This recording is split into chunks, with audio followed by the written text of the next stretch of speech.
chilly weather, why not put on a cardigan? That was the Cardigans. And for what it's worth, a lovely tune there. Oh, that's a joy. We should definitely talk like that more. XFM 104.9, Ricky Gervais, Steve Merchant, Karl Pilkington, alright? Alright. Yeah? Well, we've got a jam-packed show today. We got so many we got more features than Carl's got on his face.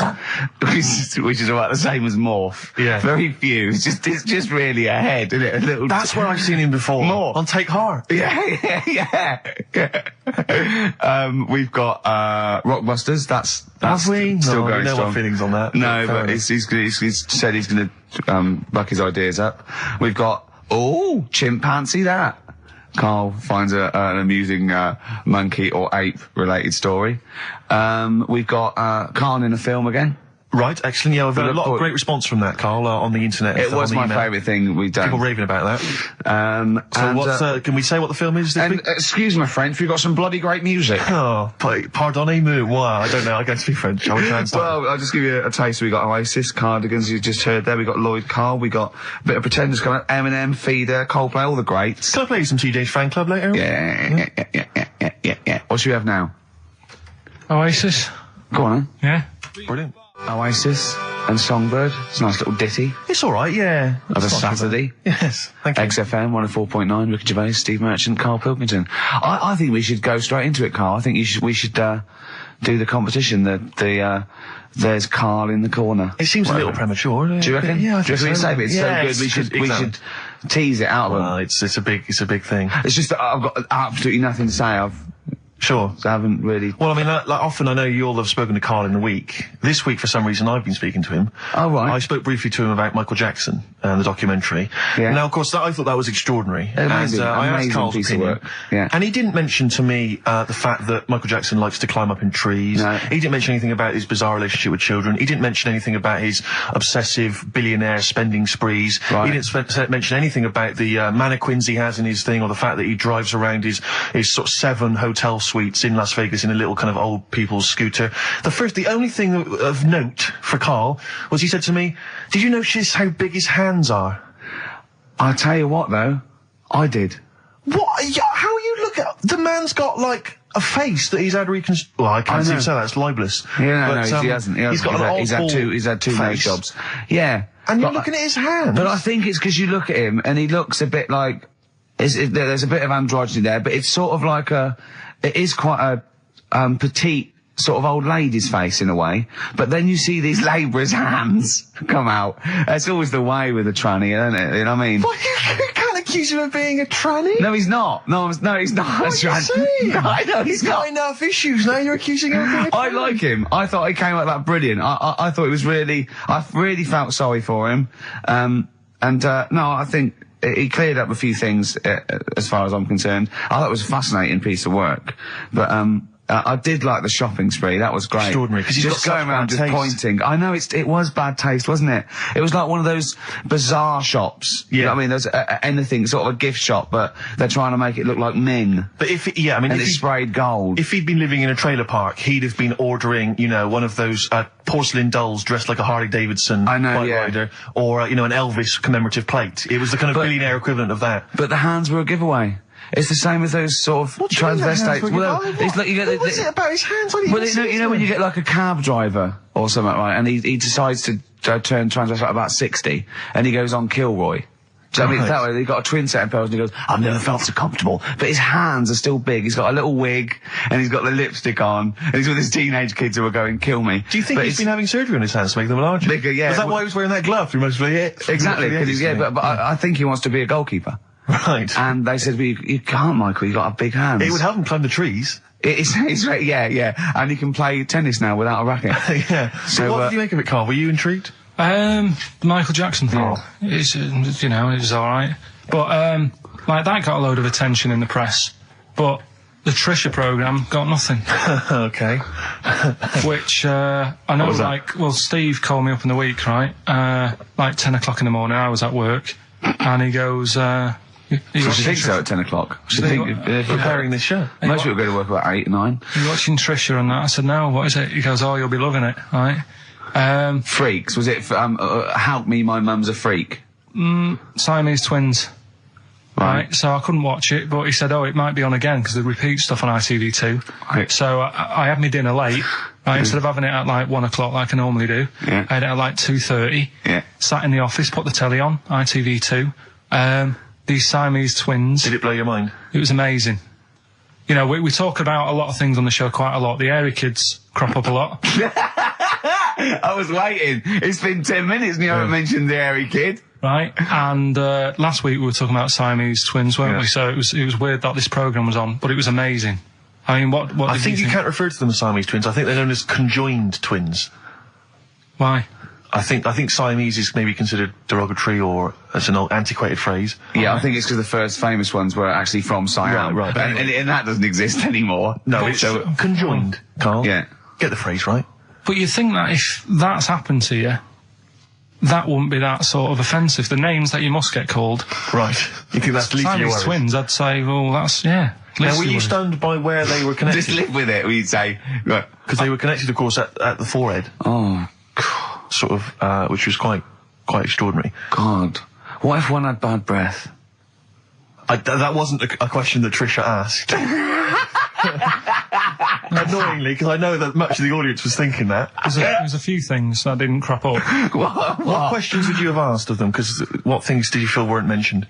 I'd love to just watch Carl watching amazing things. Exactly. Do you know what I mean? It's like early learning thing. Mouth slightly open. Yeah, mouth open, dribble, looking round to see if anyone else has seen it. You know, I mean that. Like when a cat sees a bird land on the balcony. Exactly. It can't believe it's luck. I'd probably say, how do you buy her like a birthday present? A surprise gift, yeah. Because everything's ruined. Sure. Right? I'd probably ask... Yeah. Well, did you not think it was interesting that one of them had a boyfriend? Well, that was a bit weird, wasn't it? Uh-huh. But what was the other thing that I was thinking when I was watching it? I was thinking if one got into crime and that was sent to prison... Right. What would happen? How would you handle that? It's brilliant. It is brilliant. If a chimp could talk. And what was the other one? The other thing was, what did he talk about? Because it's not as if you can say, oh, guess what I did today? Do you know what I mean? Yeah.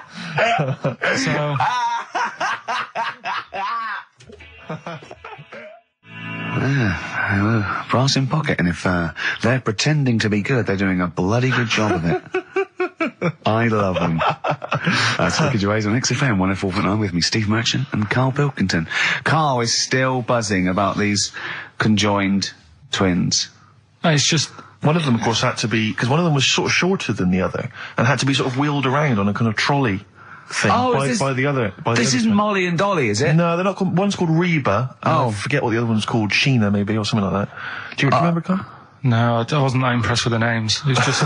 Yeah. So you immediately put them out of your mind. Those are rubbish names. Forget, Carl, forget. They're gone. Were they British or American? Yeah, American. Oh, because I've seen some American ones on Jerry Bizarrely, Springer. one of them was apparently a country music star. This is Molly and Dolly. Well, they're not called The Molly one that and joined Dolly. at the Oi. The one that joined. But they're not. I think you've made up the Molly and Dolly. No, it was on Jerry Springer. There's a little one that sits on a seat, and the other one carries it round, her around. They're not called Molly and Dolly.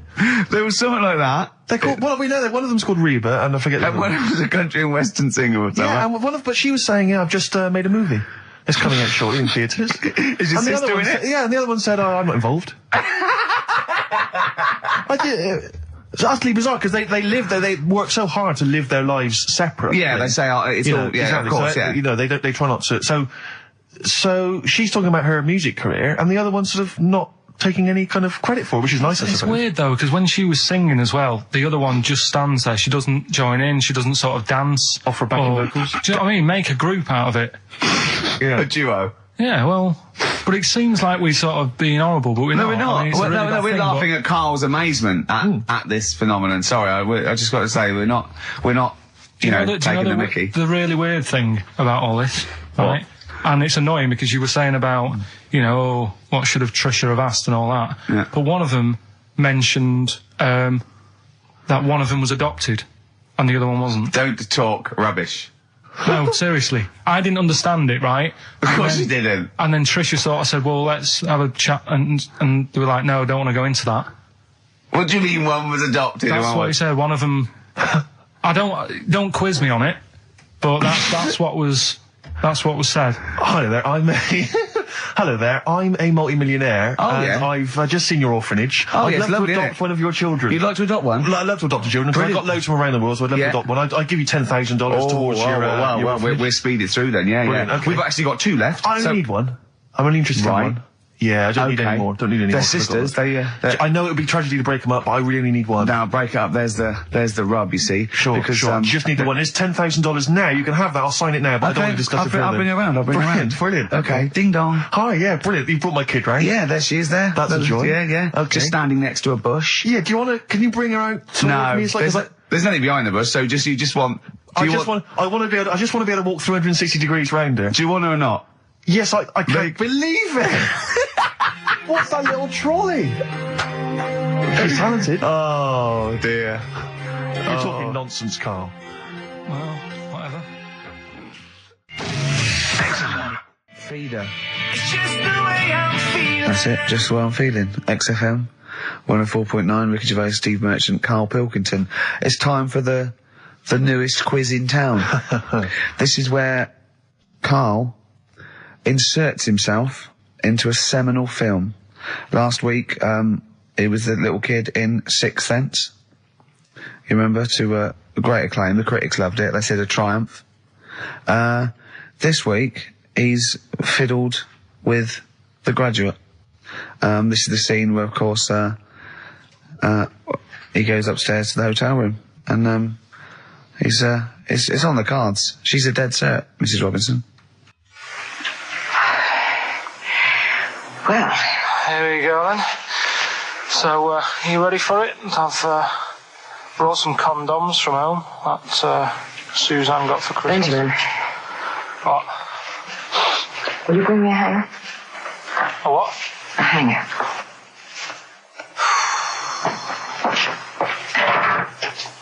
Tell you what, I've got wood. What? Just saying, I've got wood. I've got metal ones as well. What sort do you want? Either one would be fine. All right. There you go.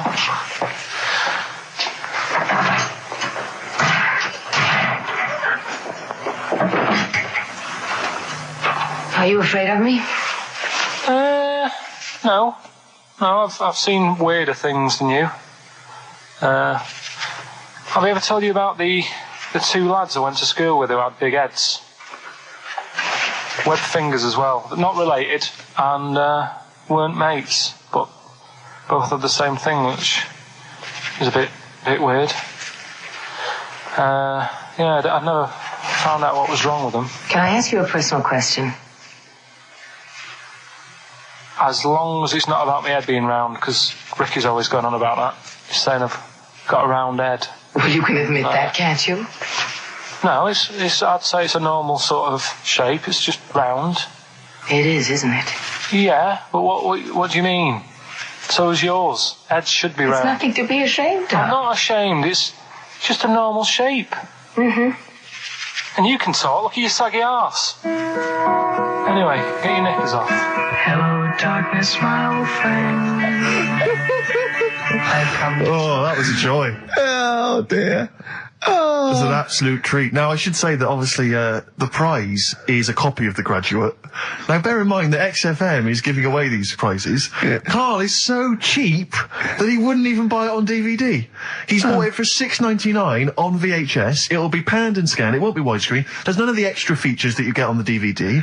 Look at Carl's face. He's gutted. Carl, did you pocket the rest of the cash? No. I have to use my own money to buy these. Right? What, you're using your own money to give this stuff away? Yeah.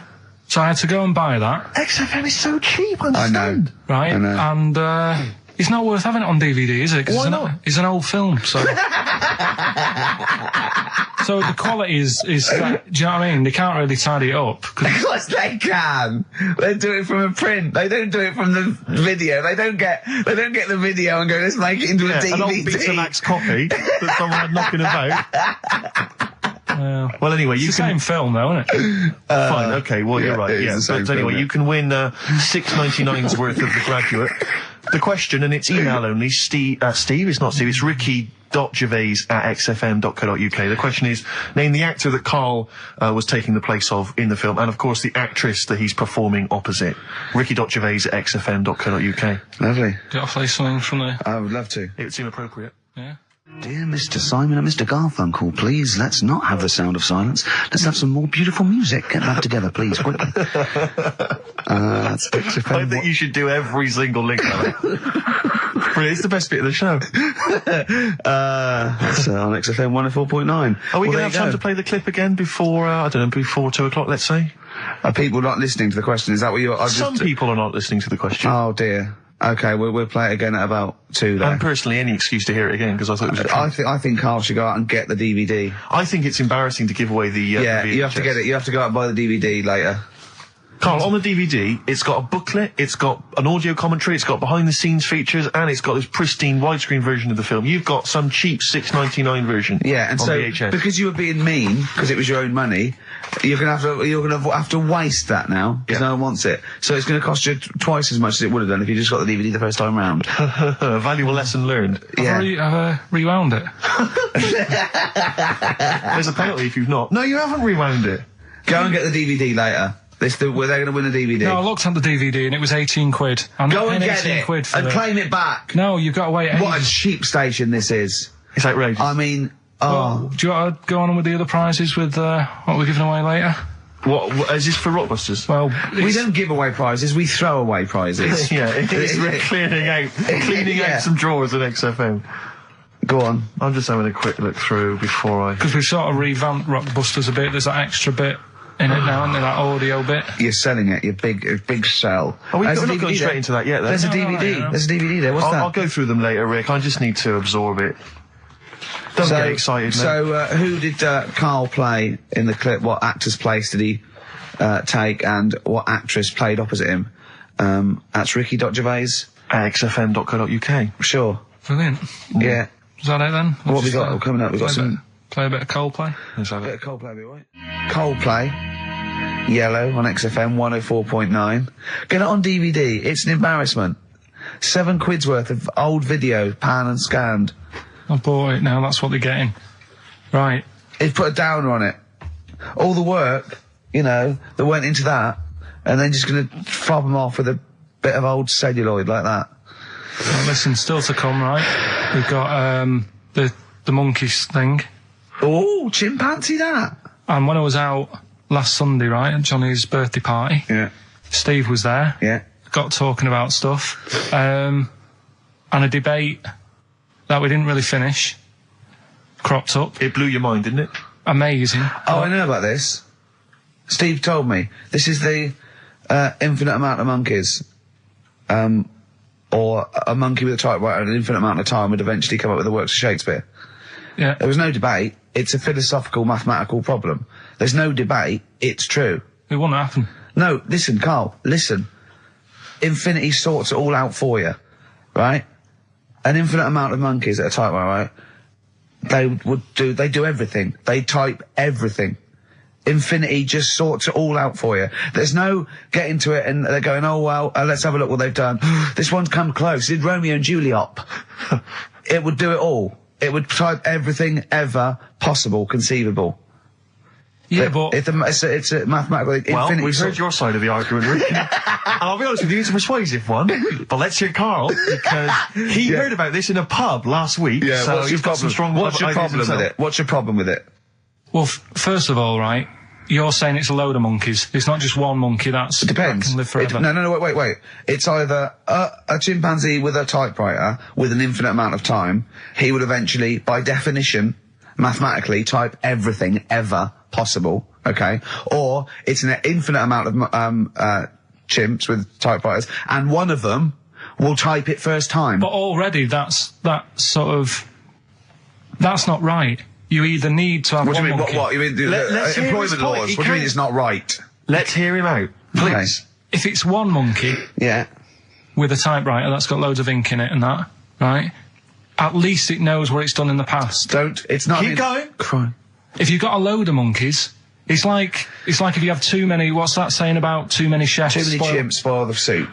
Right, well, it's the same thing. It's like, well, I didn't tell you to put salt in it. I was going to put salt in it, and it messes it up. Whereas if it's just one, they know what's gone on. So what I'm saying is... Honestly, just leave him go. I can't be bothered, I want to hear, I want to hear the rest. This blows my mind. He doesn't know what this does to me. It's a mathematical problem. I want to hear the rest. Well, it's just, I just don't think it will happen. What do you mean you don't think it'll happen? Infinity works it out for you, by definition. Well, what's stopping them typing the same thing again? They would. In fact, the problem should be, if you had an infinite amount of time, that it would type, it works for Shakespeare an infinite amount of times, and everything else an infinite amount of times. But, you know, that's not as... But not Shakespeare. Oh! Shut up! You idiot! Rick, do you know what he said to me? I said to him, I explained it to him. I said, God. You've got an infinite number of monkeys, infinite number of typewriters. They will type the complete works of Shakespeare. He said, have they read Shakespeare? You're an idiot! Play a record. said, no, I'm not having this they're not conversation. doing it from I'm not memory. having it. I'm not having it because it really, really winds me up. But you're saying they'll do it with no spelling errors. Well, they do it an infinite amount of times. And they do it wrong an infinite amount of times. And they spell the last full stop wrong an infinite amount of times. And they get one thing wrong in Hamlet wrong an infinite amount of times. They do everything an infinite amount of times. But are they going off a story that they've... Play a record, Carl, because I'm going to knock you out. I'm just saying... Shut up! Do they know the story? They're monkeys! Oh, Christ. No, right, okay. Lloyd Cole, she's a girl and I'm a man. Good that, innit? On XFM, 104.9, Ricky Gervais, Steve Merchant, Karl Pilkington. As ever, Rick, there's always someone who steps in to defend Carl. Okay, what is the defence? What is the defence? Here's an email from Scott Coomer. He says, Carl is actually right. I've got an A-level in statistics and probability. It doesn't matter how long they have and how many monkeys you have. You cannot guarantee they would type the complete works of Shakespeare. Infinity makes it probable they would get it right, but not definite. Yeah. Well, yeah. Yeah. That's what I was saying. No, you weren't saying, Carl. You don't understand it. Infinity sort of sorts it out. That if they do anything, they nearly do everything, won't they? No, I mean, they'll give it a good shot. No, that's not the point. But the I'd point be is surprised if they did one page right. Right, listen. It's not to do with consciousness. It's not to do with them aiming. They are just bashing away at the keyboard. It's like they're used to show that there isn't consciousness. They chose the chimpanzee because it can type, presumably, hit the keyboard. It's because they hadn't come across you at the time. Yeah. It's to take out thought out of it. It's to take out reason and trying, right? It's just random. They're saying that if you typed enough things, if the computer was left typing everything, if you left it for an infinite amount of time, and they chose Shakespeare because there is meaning behind it, and it's difficult to get it exactly right, to show you that Infinity would come up with it's not just Shakespeare, it's every novel. It's everything. Fairly eloquent there from Gervais. A quick riposte, please, from Karl Pilkington. No, I'm just saying, what I don't understand, if it hasn't read it, then how does it know where it's going? Listen, right, listen, right, Can I just explain to people, right? Some people have said, why are you cruel to Carl? He drives me mental with things like that. What do you mean, let me just take a breather. How do I do your editing? He keeps coming in the week. You know that I work here properly, in the week, don't I? Yeah, I've got a proper job, should be 9 to 5, but I normally get in at about 8 o'clock and work. A lot of people getting 8 o'clock. Working hard, trying to do my job. 3 times this week, I've been rushing around. I walked past my little studio. He's sat in there, alright? Now, because I've got this sort of job, I can get away with it. I said to him, if I was a doctor, would he keep coming to me practice? If you were a doctor, there'd be severe problems with the NHS. Imagine that. The standards would have lowered so much if you can arrive at the hospital, you're a doctor. Pop in, I'll go to lunch, don't we? We have a little lunch break, don't we? I go, come on, let's go now. He goes, I'm busy. I go, come on, let's go now. He's going, you're doing me head in. Well, when I was talking about the monkey conundrum with Carl, he said to me, right, if I had a day off work, and I was, say, watching the TV, and with one hand I was typing a typewriter, would I type Shakespeare? I mean... Yeah, but you see, there's certain things. We were talking a little bit about this stuff the other week, weren't we, when we said, you were going on about Einstein, and I said he's not that good. E equals MC squared. It sounds good, but I've never used it and that. Right? I've never used it! You haven't used 2 and 2 equals 4, Carl! The fella with an apple fell on his head. it could have been anyone sat under that tree. Do you know what I mean? It's just annoying. Lucky. And It just happened to be a genius. Newton gets all the credit do you know for what I his mean? laws of the universe. Well, other people were working whilst he was having a lunch break under the tree. Okay. So in a way, it's like he didn't deserve to have that success story. Again, forget the apple and the tree and whether he was sitting down having a lunch break. It's totally irrelevant. Yeah, but what I'm saying is there's certain things that will just happen. You know, it's like, I think we were talking, when we were out eating the other week, we were talking about Noel Gallagher. Well, this is reason the monkey discussion came up, right? Noel Gallagher. I don't know what to say. I don't know what to say. Rick, I don't want to misquote Noel. I'll be like Herbert Lom in Clouseau. I'm going to get a twitch whenever he opens his mouth. I don't know where to start with some of his statements. Well, as I say, this discussion began because we were talking about a quote that Noel Gallagher supposedly gave. Now, I don't want to misquote Gallagher, but the gist of it was that he said, had I written Wonderwall or whatever, instead of the Beatles writing Strawberry Fields or whatever, I'd be the one that was considered the great songwriter and it wouldn't be the Beatles. You know, it's just the fact that they came first that meant that they get all the credit as being the greatest band. I don't know where to start with that statement either. I mean, that's Gallagher's thing, and he's, you know, well, whatever. We know what we think of that. What was your point, Carl? You agreed with him, didn't you? Yeah, I reckon, right? Do you know we've talked about putting a baby in a room before and it'll know what colour it is and stuff? If you got a room that's painted red, right? But forget that, because that's going to confuse Hear him out. Listen to me. Say if they did some new TV show, right? Like, what's that film with Jim Carrey in where The Truman Show. The Truman Show, right? So they make up a little room and some woman has some kids and you say, right, let's put the kids in this room, and they don't know what's going on outside. They don't know anything about, like, EastEnders and that. It's like their little world, right? They don't know anything that's gone on. How could a child survive without EastEnders? Right, listen. So you sat in the room, right? And then when they're all asleep, right, Wait for this bit.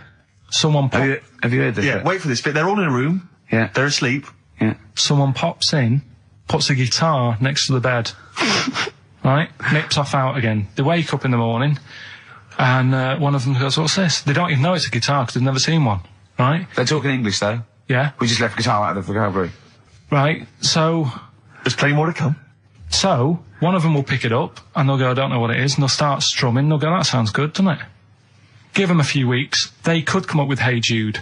Whereas, typing Shakespeare, a monkey that can't even spell, I see that. Listen, I'll call you can't answer it. Can't I answer might it. come with you, Rick, if that's all right. Okay, we've got to sort of that Christmas special as well. Yeah, no, sure. Alright, I'll see you later. I'm shooting off then as well. Cheers, Carl. Flaming Lips.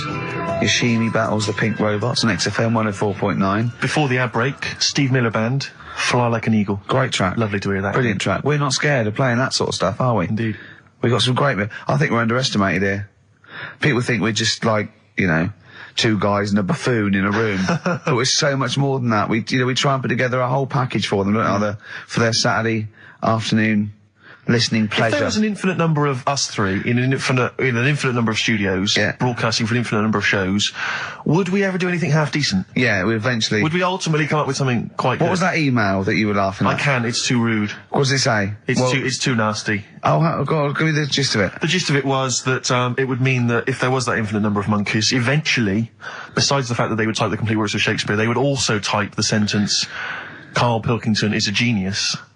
But the email also said it would also type, "Ricky Gervais is I can't say the word, but I know. Yeah. But a number of times they type it and write, "Karl Pilkington is a genius," and Ricky Gervais is a cund. Exactly.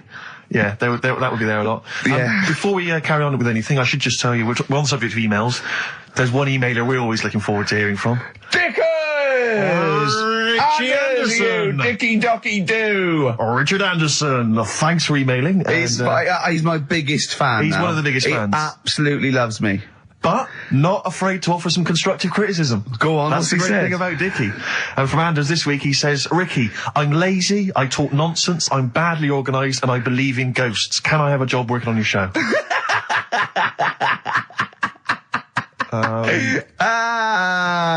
Possibly, Anders. Maybe send in a CV. Or email a CV. He's put a little bit of all of us in that, hasn't Exactly. he? Oh, I'll ask him if he's a goggle-eyed freak, Steve. All right, calm down. Well, no, I didn't mean there's no need to get insulted. No, I didn't necessarily mean you, No did need I? to get nasty. Well, I was thinking about that, actually, Steve. Oh, God. Just talking of the old... What? What? Talking of the what? No, Do you know, like... This better be good. No, you don't have that many girlfriends and that. What do you mean? Carl, why are we on this? I was defending you in the whole monkey discussion. Come on, what's your point? What's your point? What's your point? No, what's the point? What's the point? I just was thinking... If there was an infinite number of Steves? You're an odd-looking fella. Come on, Carl, get to the... No, you know I know that. I've told you that loads of times. What do you mean, you know I know that? Well, there's no point pretending anymore. Steve, I'm flabbergasted. But also, you don't like spending money, right? He's mean and weird looking. Valentine's Day. Are you sort of... you know... You've got to love him though, haven't you? What are you happier with? The fact that no girls like you enough, right? This is really mental. Or are you happy because you don't have to spend any money on a card for someone? A little from column A, a little from column B. Right, let's have more monkey news. What have we got? No, we've got so much to get into this show. Insults. We don't need the stupidity. insults. I think we've got enough. We don't need the insults. Yeah, there's no more insults. No more What insults. angers me with Carl is he's been planning that. No, I haven't. I was thinking about it on the way in because Valentine's Day is coming up and I'm not a big fan of it. Condoms? You bought your girlfriend a box of condoms for Christmas. I don't think you can have a go at me. To be fair. No, but I don't just treat her on Valentine's. I'm always... Do you know what I mean? You don't even treat her on Valentine's. You don't even treat her at Christmas or on her birthday. When do you treat her? Hang on a minute. Wait a cotton picking minute there.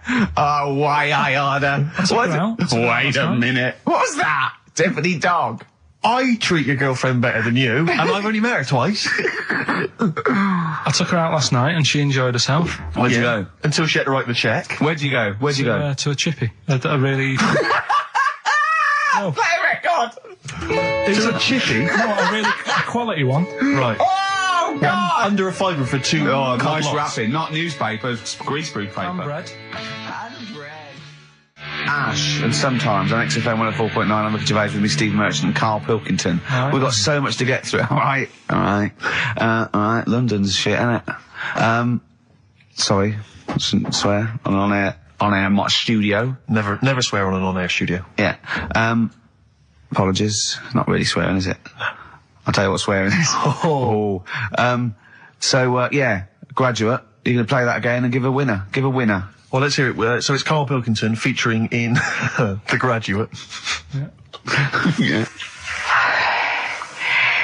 Well, Here we go then. So, you ready for it? I've brought some condoms from home that Suzanne got for Christmas. Benjamin, What? will you bring me a hanger? A what? A hanger.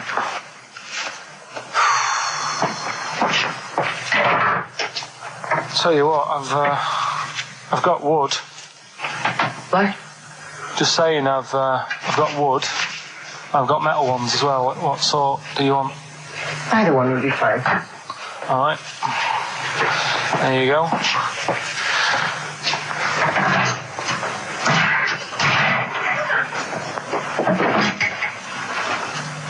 Are you afraid of me? No. No, I've seen weirder things than you. Have I ever told you about the two lads I went to school with who had big heads? Webbed fingers as well. But not related, and weren't mates, but both had the same thing, which was a bit weird. I'd never found out what was wrong with them. Can I ask you a personal question? As long as it's not about my head being round, because Ricky's always going on about that. He's saying I've got a round head. Well, you can admit that, can't you? No, I'd say it's a normal sort of shape. It's just round. It is, isn't it? Yeah, but what do you mean? So is yours. Heads should be It's round. nothing to be ashamed of. I'm not ashamed. It's just a normal shape. Mm-hmm. And you can talk. Look at your saggy arse. Anyway, get your knickers off. Hello, darkness, my old friend. Oh, dear. A classic, an Oscar-winning classic. Oh, Karl Pilkington in The Graduate. But what was the question, Steve? The question was, which actor was Karl Pilkington taking the role of? Well, that's easy. Everyone knows which that. actress was he performing opposite? I know that. And the answer is Ricky? Hoffman. And, Bancroft. Anne Bancroft, Dustin Hoffman, and the $6.99 VHS cassette is going to Laura Gomez because she says that she'd be happy with the VHS, not the DVD. So, best of luck to her. I hope she enjoys that. All right. Yeah? What we do next week? I've got loads of, I quite like hearing Karl in a sort of seductive environment. It gives you another insight into him. It gives you another dimension. I know. E.T. it is then. Exhibit X. and the track X. Have you seen 8 Mile, Rick? I really enjoyed it. You'll notice Exhibit makes a little cameo in there. Yeah, and that last bit, that wrap off at the end, it was lovely. It was just like Rocky or something. Shall we have a wrap off maybe next week? Yeah, The three yeah. of us. Yeah. Let's try and master the art of talking civilly to each other first before we start making it rhyme. Oh, Rockbusters, Karl?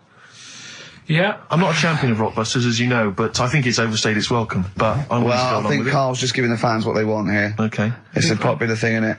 Got some good prizes. The press are behind it. Let me tell you what the prizes are. It's a dance music compilation, Cream Trance Anthems 2003. I've been playing a lot of trance on the station. I put that on quite a lot and danced to it myself. There's the original motion picture soundtrack to the forthcoming film adaptation. When you've seen the film, I'm sure that will mean more to you. You like that, don't you? It's a good movie, yeah. Nicolas Cage playing himself and a twin brother. And it's wrritten by it's directed by Spike Jonze. Joined at the, what? No, they're not joined at the hip at all, or at the face. And we've also got the best one-hit wonders album in the world ever. What have we got on there? We've got things like The Crazy World of Arthur Brown, brilliant.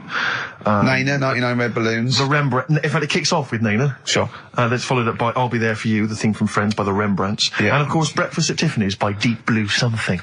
Brilliant. Deep Blue Something. Is that the worst name ever? I think it possibly is. No, Sixpence None the Richer. Sixpence None the Richer. That's a pretty bad name. Okay, again, I know we've got a lot of chill-out fans who listen to us, so the best chill-out album ever. Yeah. Bear in mind, of course, all these prizes collated by Karl from, I guess, people's drawers. Yeah, look in your drawer. Oh, dearie me. What is it? The only thing probably worth having is it's topical, if nothing else, Karl. A 7-inch by the White Stripes, Merry Christmas from the White Stripes. That was their exclusive Brilliant. Christmas single. So if That's early, isn't it? You get that. It is worth A lot of people have got to wait 11 months before that's released. Or was it last Christmas's? Exactly. And I have never heard of this DVD. Go on. I like to think of myself as being fairly familiar with TV and films, but I have never heard of Stephen King's Rose Red. Welcome to DVD. a place evil calls home. And it's on DVD, it's certificate 12, so don't imagine anything too shocking. And it looks appalling. Is Rose Red Mansion truly haunted? To find out, Professor... Okay, we've got the gist of it. They're not very good prizes. They're cobbled together, but if you've got nothing better to do, call in if you know the answers to these clues. It's Rockbusters. Let's not Right, let them so call in, Rick. I Please don't give let you- these people call in. I'll No, give you they're some, not calling in. It's email only. Carl, don't interrupt me. I'm just... Yeah. Ricky.gervais@xfm.co.uk. Email only. I can't stress that enough. We just don't want to speak to you people. Right, go on. Right, so I give some initials out and a cryptic clue, and it makes up the answer on that. Well, sometimes it does, yeah. Go on. There's two of them, there's a new aspects, which I'll explain about in a minute. Oh, so, the first one is, cryptic clue is, well, if he would have been wearing an helmet, it would have been alright. And the initial there is B, right? So, well, if he would have been wearing an helmet, it would have been alright. B, right? Band or an artist. Second one, why are them Jamaican fellas swinging fish around their head? Okay. Alright, This initials just fills me with... DS. DS. Why are them Jamaican men swinging fish around their head? Alright? And the final bit to Rockbusters. It's a new bit. Last week I played you this.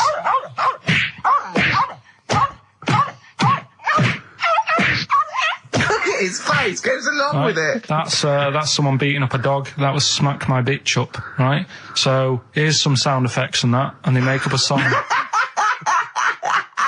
I can listen to him talk Hang on, all day. let's have a listen to the effects.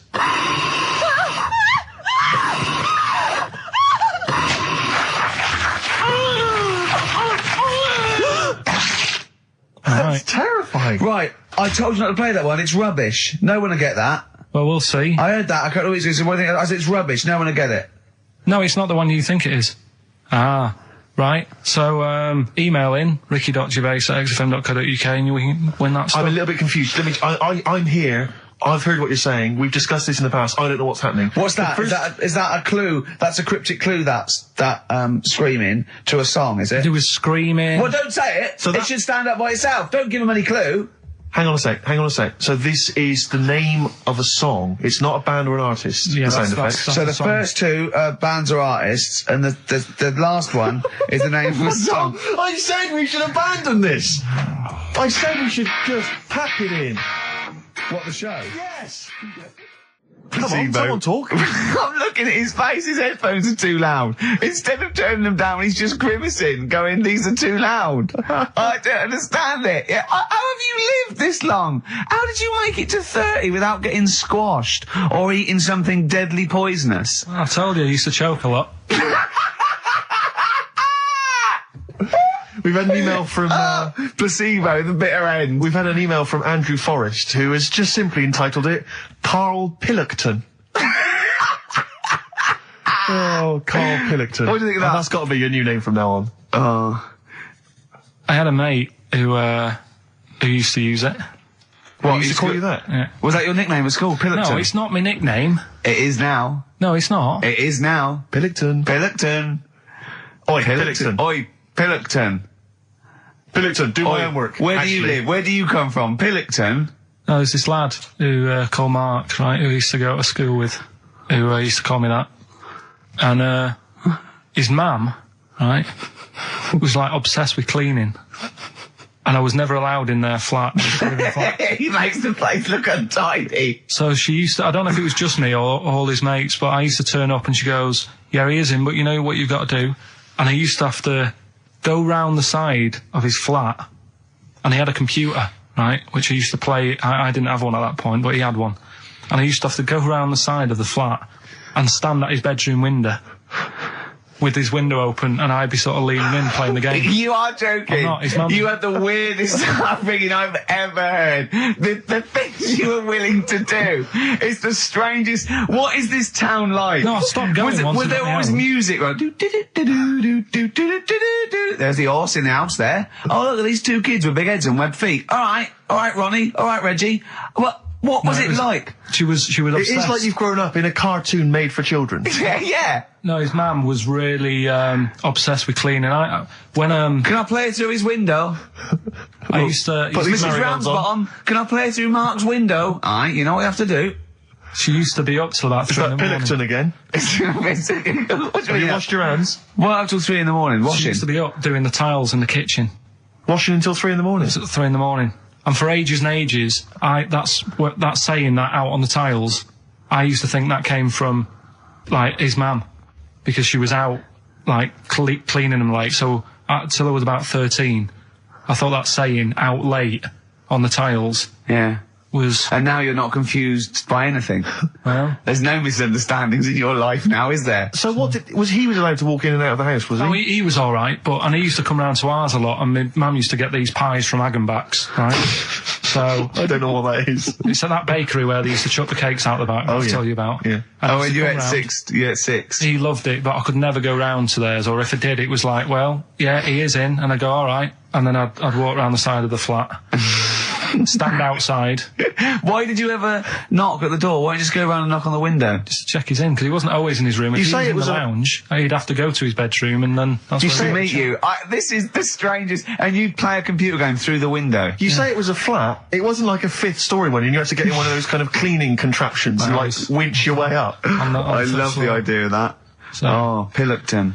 So, right, we're done. What have you got me any chimpanzee that? We've got monkey news still to cram in the next. Like, let's do monkey news now. I need some monkey news. I think we've done enough here, right? What do you mean? I think we've done enough here. We'll play a little song, eh? What? Play the verb. All right. Go on, he's getting all stressed because I screamed. Sparky's Dream, Teenage Fan Club. I'll tell you, I'm sick of the screaming, Rick. I'm sick of that. I mean, no wonder Carl hates you, and that is the word I don't use often, but he does, and I've spoken to him in the past, and he loathes you. Monkey news. Give us one of the screams so the audience at home gets to taste of it. I'm taking my headphones off. No, I'm not going to scream. Go on, let's see what... Right, that wasn't what you were doing. Was it worse than that? Yes! Right, come on, monkey news. We're not going to... It's not called Monkey News. Chimpanzee, we're not going to pack all the monkey stuff in. We've got a quarter of an hour.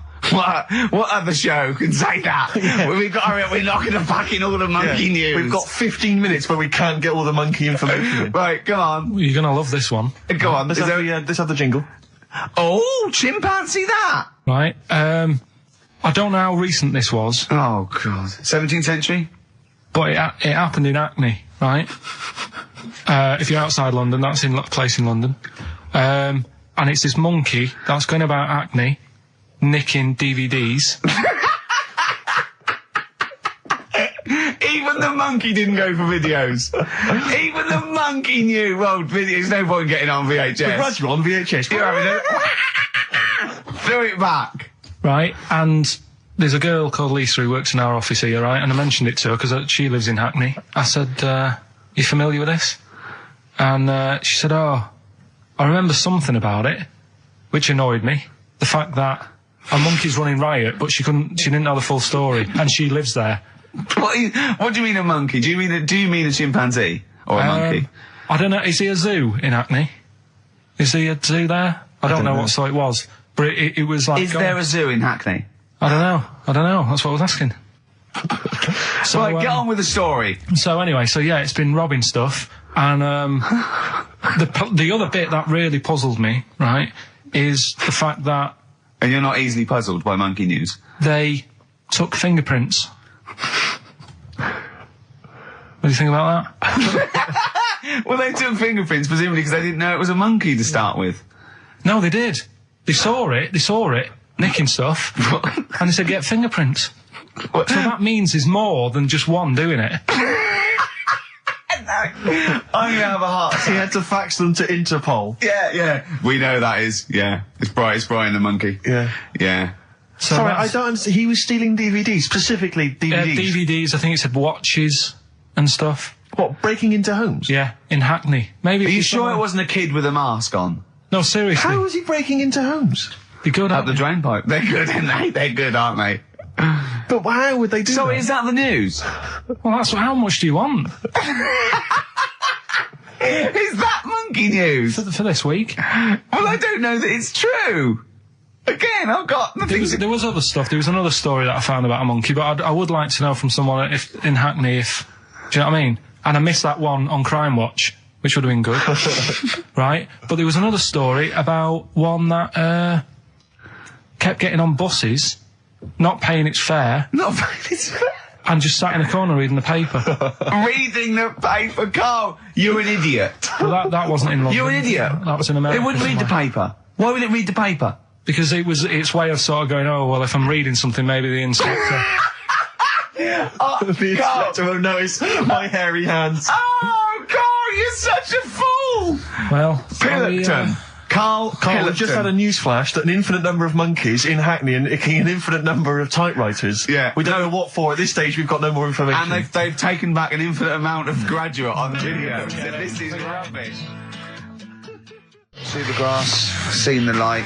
I just think of people sort of other Saturday going, you coming shopping? I go, I can't, I'm listening to XFM, there might be some monkey news. And they waited 2 hours for that. What sort of a show has a feature called Monkey News? Well, I have to say, the monkey story has been corroborated. Which one? Well, this one, it says, police in Britain this week are on the lookout for a very different kind of burglar. A chimpanzee who has been sighted breaking into a house in Hackney, stealing a mobile phone and leaving. The chimp is also the prime suspect in a break and entry in a nearby house where part of a radio was taken. One policeman stated that it might have been trained to steal, but a monkey's not going to think, that's a mobile phone, I'll just have that. Look at Carl's face. Yeah. Fact. That's fact. So, Rockbusters then. Yeah. Get these out of the way, we're running out of time now. I have to say now that we've had no answers that have attempted even to guess all three. Right, you see, that's because you're an idiot. Right, okay, right, do the questions and the answers, and if I think that it's either too hard or ungettable because it's stupid, we're binning it. Alright. I thought we'd already been. I'm annoyed that... Right, come on, do it quickly. The first one was, well, if he would have been wearing an helmet, he would have been alright. Right, what's the answer? That was B. What's the answer? Busted. Right, that works. All right. That's fair enough. Did anyone get that? I assume some people got...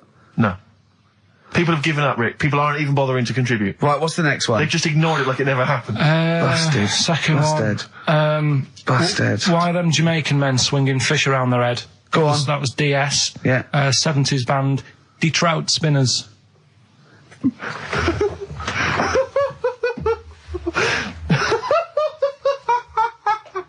The Detroit Spinners have become the D-Trout Spinners. Yeah. Okay. Brilliant. And then the final bit, I play you some effects. They went like this. Let's hear this. It's terrifying, Carl. It's sinister. Well, what's happened there? What was happening? No. What's the answer? That was Born Slippy. The woman was having a baby. The doctor tried to grab it. It fell onto the floor. That's in your head, Carl. That's just a load of screams. That's and in noise. your head. Oh. Do you know what? I haven't even got onto Born Slippy. I'm still on the Trout Spinners. Well, let's put a song. That's it. I don't know what to say. A song for the ladies, surely. Did anyone get any of those? Let's end with Nick Drake and the Beautiful Riverman, and we'll see you next week. And hopefully, Born Blockbusters will Slippy, be Trout Spinners. ditched. Trout Spinners. Well, don't keep saying. And something new we're trying out because Rockbusters He's dead, thankfully. Yes, is it's gone for a bit. it's over. Crosswords. Oh, this sounds intriguing. Where'd you get the idea from? What's the basic format of this? Right, what I've done is I've take like a popular saying from the show. A popular what? Popular saying, something that crops up quite a lot in the show. In our show. Yeah. Yeah. First thing that sprang to mind was there's this airy Chinese kid. Oh, classic. But more commonly, it would be something like, Carl, you're an idiot. Yeah, playing Carl, record, you you're idiot. a fool. Carl, you're a fool. Oh, what did you mean you let us down again? Yeah, You Carl, should where been have you here. been? Yeah, Oh, you've got a headache, have you, Carl? Yeah. You better have a lie down. Oh. Typical Yeah. phrases like that, Yeah, sure. typical phrases like that, yeah. Carl, you're a loser. Yeah. Oh, yeah. Right. And what I've done, I've got a load of different songs and took words from the different songs and then joined them together to make there's this airy Chinese kid. And then people have to email in and say what the 5 songs were. It sounds like the most complicated game ever. I'm looking forward to it. Have you heard any of this, Rick? Because I've not heard this at all. I'm not familiar with this. Well, all it is, it'd go like, "Hey, Chinese kid," and it's from sort of 4 different songs, and you've got to identify the songs. Right. Wow. How many songs in this, Carl? 5. There's this hairy Chinese kid. Okay. Right. So, And what are the prizes for that? Are these the prizes? Yeah. All right, well, let me tell you what they are. They're not too bad, actually. We've got Live Forever, which I assume is a CD that ties in with this new film. think of that. A well-known phrase from the show, and it's hairy Chinese kid. Yeah. What other? Where would you? There hear is no that other radio show in the life? world. This is. Go on. If you've just tuned in, I mean, what are you do thinking? think if you've just tuned in? You're going well-known phrase from Shaw, hairy Chinese kid. Oh yeah, classic. They'll be playing that in charades this Christmas. So yeah, this is a CD that ties in with this new film Live Forever, which is all about Britpop, and so there's stuff on there from Oasis, Blur, Pulp, etc. We've also got another Red Dwarf DVD, Marion and Jeff, first series of that, excellent. That's on VHS, sadly, but never mind. And also the very best of Led Zeppelin, a 2 CD set there with all the classics on. So that's not bad prizes, actually. Carl, you've done yourself proud. We've upped it. We're getting serious now. We're playing in the the bigger league. We've upped the stakes. And we want Heat Magazine not to lose touch with us just because Rockbusters is gone. Yeah. I think they're still behind us. So we've got film. You appear in a film. We've got crosswords. How is that to do with the crossword? Because I've got words and sort of cross them. Okay. Right, you don't really cross them. But, good. So words. We're playing a game called Words. Word Song. Hello and welcome to Word Song. And obviously I imagine there'll be some more great music. The Thrills, One Horse Town on XFM 104.9, Ricky Gervais, Steve Merchant and Karl Pilkington. Now, Karl Pilkington is getting ready. It's the start of a new strand in the show, a new quiz, a new competition to replace Rockbusters. Now, that's quite a tall order, but what have you done? Right, like I said, if you've only just tuned in, what it is, I've took, and I'll be taking, a well-known saying every week from the show, something that crops up a lot. First one that sprang to mind was... There's a little gay fella standing next to me in the urinal? That's next week. Okay. This week, there's this airy Chinese kid, right? Yeah. That's crops up quite a lot, Sweeping the nation. right? So what I've done, I've got 5 songs, Yeah. and I've edited them together to make that saying. You've got words from songs where any part of that sentence occurs to recreate it. Yeah. Now, what do they need to do? Do they need to say what the song is? Just the 5 songs? I mean, I was going to say song and artist, but if you want, just a song. So there's 5 things there, and if someone doesn't get all 5, it's still worth emailing in because we might give it to the one who's got the most, and then... Yeah. Can I suggest we go for artist rather than song? Only because sometimes it's quite tricky to get a song title. Sometimes it's very odd, or it's not quite what you think it is. So maybe artist is an easier one. Are you happy with that, Carl? It's your competition. I mean, Steve always does this whenever I come up with an idea. Oh, yeah. I'm just trying to make sure it's just the best it can be, Carl. Yeah, no, he came up with a few game shows, and Steve was going, no, it's no good. And Carl said to me, he said, it's the one of The Office ever got on telly. Yeah, but... Well, we shall see how Cheapest Chimps plays out. But frankly, the fact that you said to me, Steve, I've come up with the best game show ever. It's called Cheapest Chimps. What's the idea? I don't know. I just like the name. It's something to do with chimps. I thought, well, I'm not sure that's the best game show ever. And what was the other one you came up with that you told me about? I think a few people will be disagreeing with him, Carl. I think people will say that Cheapest Chimps could be the best game show ever. You know, when I was at school, people like you, I really didn't like. You're a stirrer, Gervais. He flits, doesn't he, from one side to the next, Carl. The one thing, we may argue, mate, but at least we're consistent. Ricky Gervais flipping from one side to the other. One day he's on Carl's side. When was the last time Steve wrestled you to the ground and got you in a leg clamp? No, you're right. Never. What, is that supposed to be a good thing? Well, didn't you see us? Yeah, I saw you struggling in Carl's office earlier. He was punching my legs to release me. We were on the floor, and I was squeezing him with my mighty legs, wasn't I, Carl? Right. It was like, I imagine that's what a crab feels like when an octopus has got it. We were playing that, weren't we? So anyway... So, I'll play you this clip now. It's 10 seconds long. We'll play it a couple of times because you'll need to take it in. So here it is then. What are we saying? We're saying artists? Let's go with artists. Artists. So email in ricky.gervais@xfm.co.uk. Name the 5 artists it has taken to make up the saying, Give there's that this email airy address Chinese again. kid. Give that email address again. ricky.gervais@xfm.co.uk. There's this airy Chinese kid. Here we go.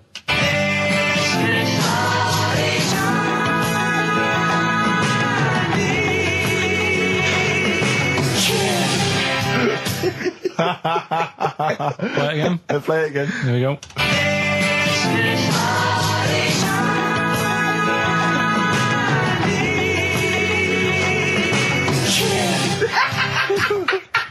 I think you better play it once more. I've got them. Have you got them all? Yeah. That's nice work. Here we go.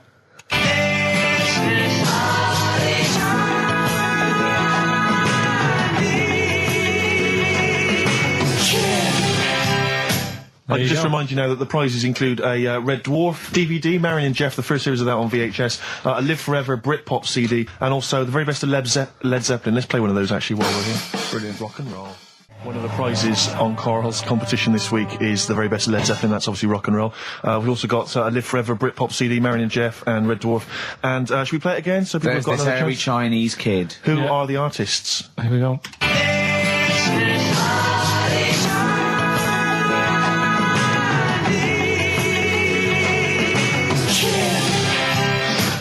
It's tricky. It's not very easy. Once more. One more.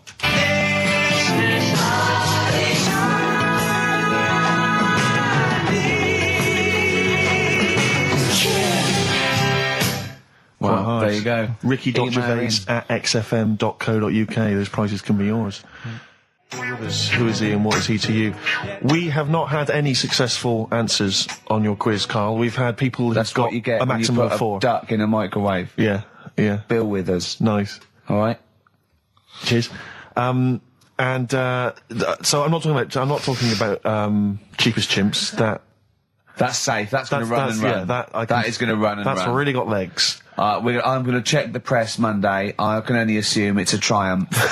Exactly, another Pilkington triumph. Yeah. I'm going to give the prize, if you don't mind, Carl, to Karen and Jeff Gillian, because they're the only one that they were the only couple that got the second answer, which was very, very But tricky. they got 4 today. But they only got 4 right. 4 is the top answer, so should we give the answers play it, now? Carl, and then tell us who each one is. All right.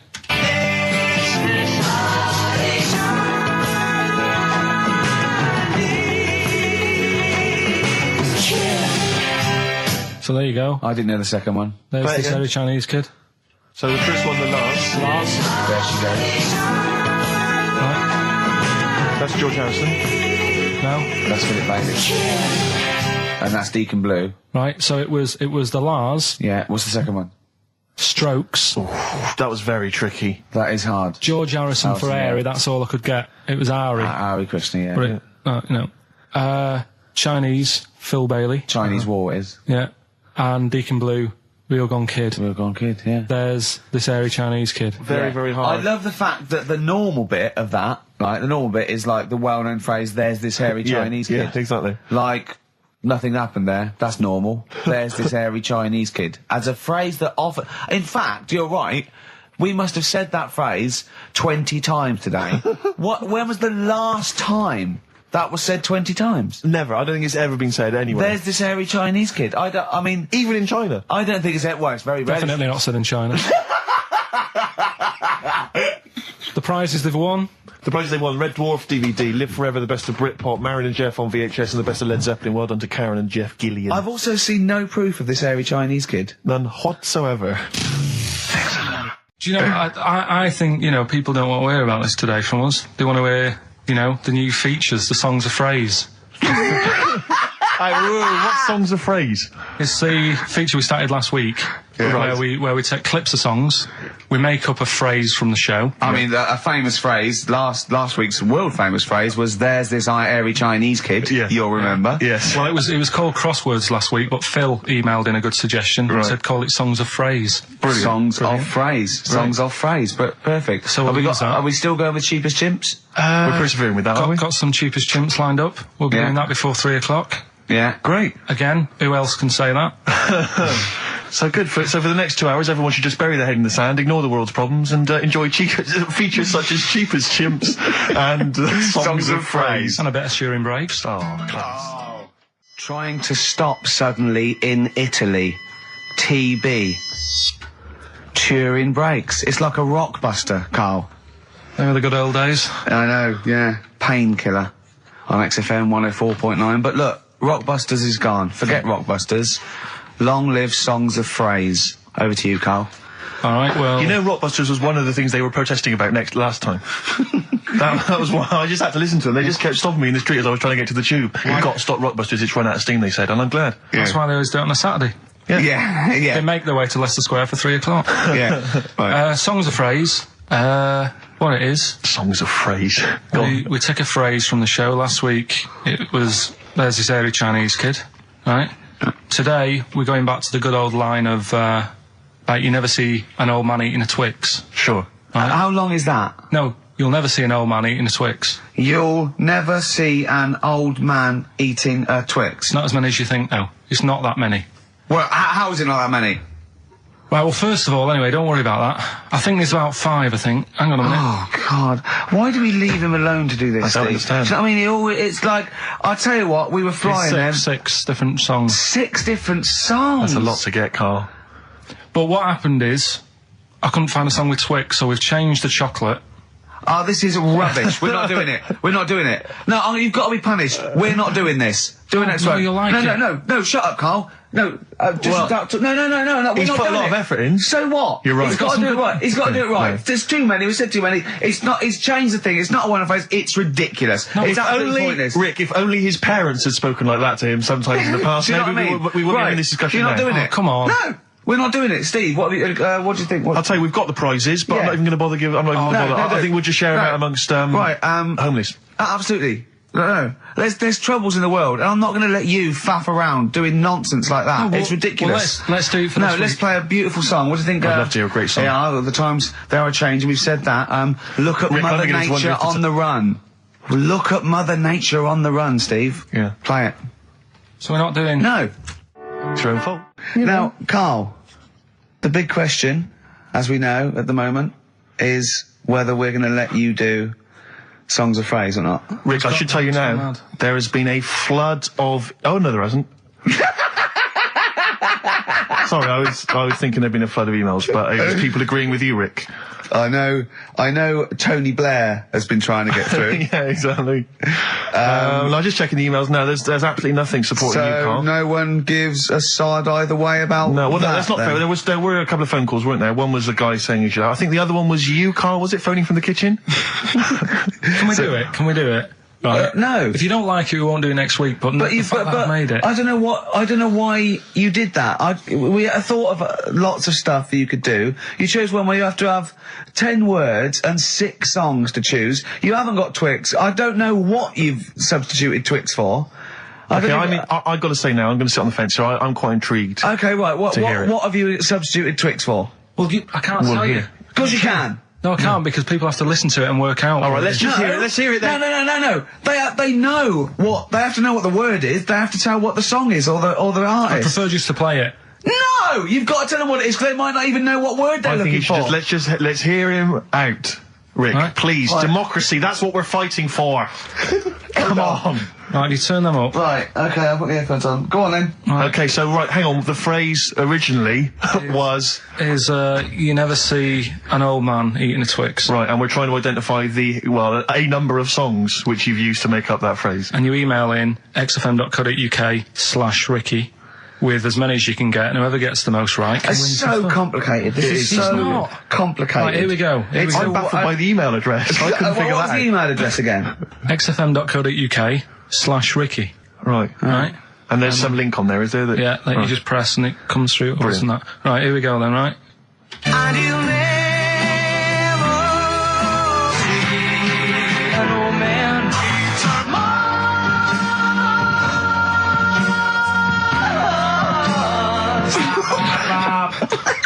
Well, I missed a little bit at the end. Let's hear it again. Mars, ba ba ba. Let's hear it again.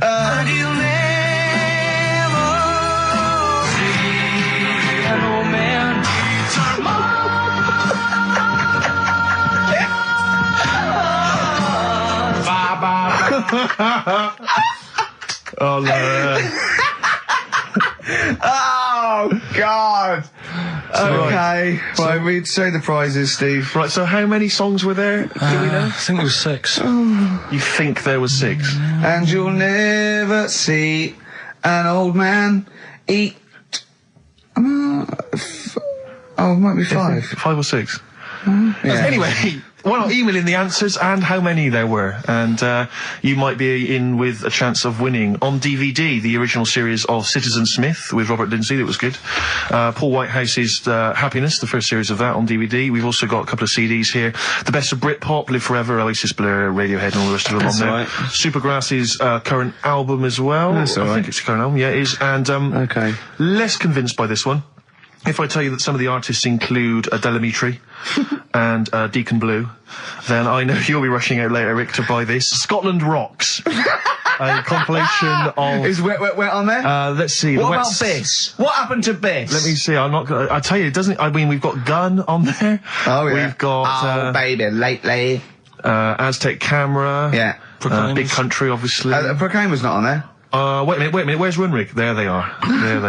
And obviously Rafferty, Baker Street. Do-do-do-do-do-do. Brilliant. So that's definitely worth entering for, surely. So xfm.co.uk/Ricky. Play it one more time. Yeah. Just in, right.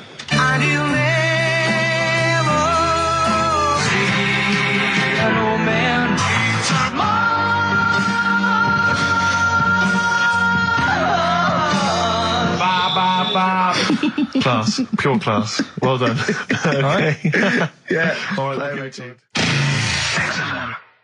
Oasis. Stop Crying Your Heart Out on XFM 104.9. I'm Ricky Gervais, with me Stephen Merchant and Karl Pilkington.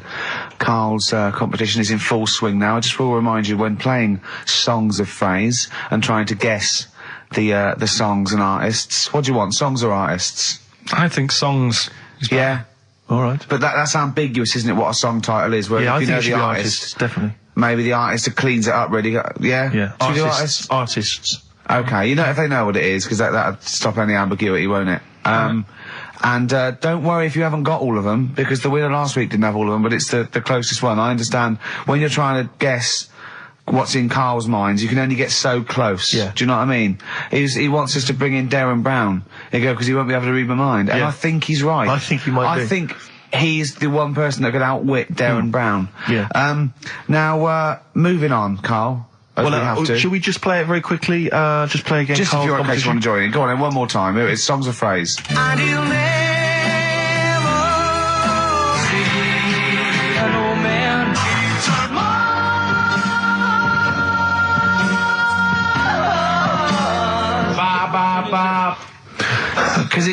Because you have to get, you know, it is very difficult. So, you know, song or artist, we give points if you're close to any of those, and we'll choose a winner. So, you know, do. And what do points mean? Crap prizes. XFM. XFM.co.uk slash Ricky. We're running out of time. We've got like 5 minutes left. Winner for Songs of Phrase. All right, give us the answers. Right. We did this at the start. We haven't even got time for the film thing today. Oh. But we'll do that next week. Songs of Phrase. It was a phrase, you never see an old man eating a Twix. I love the fact that we haven't got time. Like, we've had such important stuff, and it's been so jam-packed and interesting. Not that it's been drivel with gaps we could have filled much better. Yeah. Don't look at it like that, like, What, with his film quiz? Come on. Oh, dear. So, Songs of Phrase, you never see an old man eating a Twix.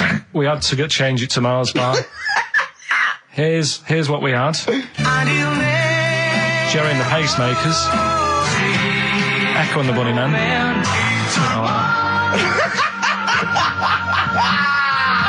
David Bowie. And the Beach Boys finished off. Oh, what do you mean I thought that one was? What do you mean? Who's the winner? Oh, it doesn't matter. You got to give the answer. Who was that one you didn't know it was us? It was Neil Young, wasn't it? Jim Crochet, is it? Old Man River, it's called. Jim Crochet. Old Man River? Yeah. Jim Crochet sang Old Man River? I don't think so. What was it? Who cares? Right. Well, people... I can't believe this. Old Man River, it was. Let's give the prize to... Jim Crochet wouldn't have sung Old Man River. Well, let's give the... Paul Robeson. Let's give the prize to Mitchell Sterling, who has got some of the answers right. On XFM 104.9. We'll be playing that great quiz again next week. Next week. Ricky Gervais with it on XFM Sports. And if you want to send an email, it's rickygervais.co.uk, or check out the website on XFM's All the Comms. Good night, 3:30. Coming up is Harold Levine and Stoopy Nouns.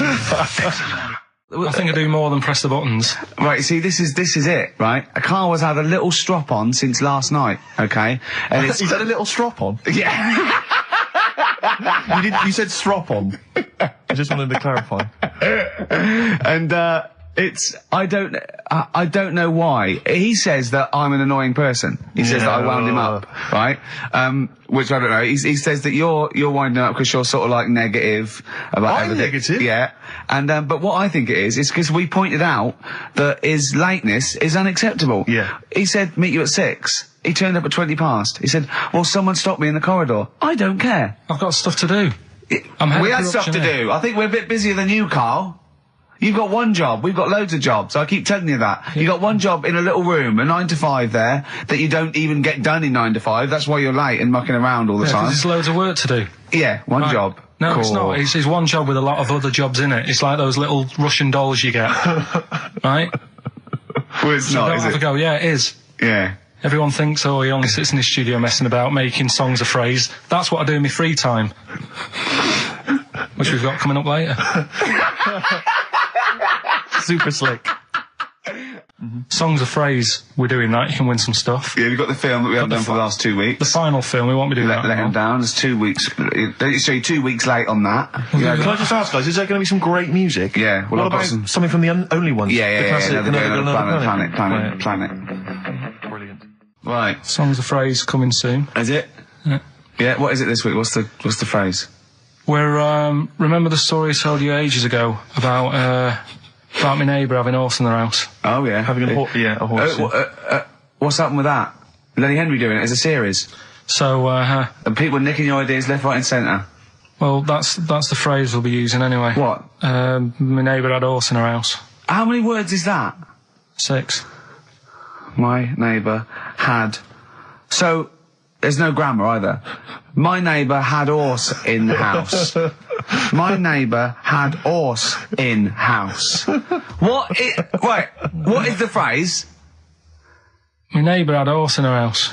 Are there any prepositions? Are there any prepositions in this sentence? Look, don't judge it beforehand. You see, I'm turning over a new leaf. I think this is a great idea. I think Carl's a genius, and I look forward to hearing this enormously. Yeah, okay. And I won't be sick on your leg, or squeeze your head, or make you jump when you're making a cup of tea. Just looking through the Guinness. That's still the funniest thing, isn't it? Squeaking at someone when they got a cup of tea.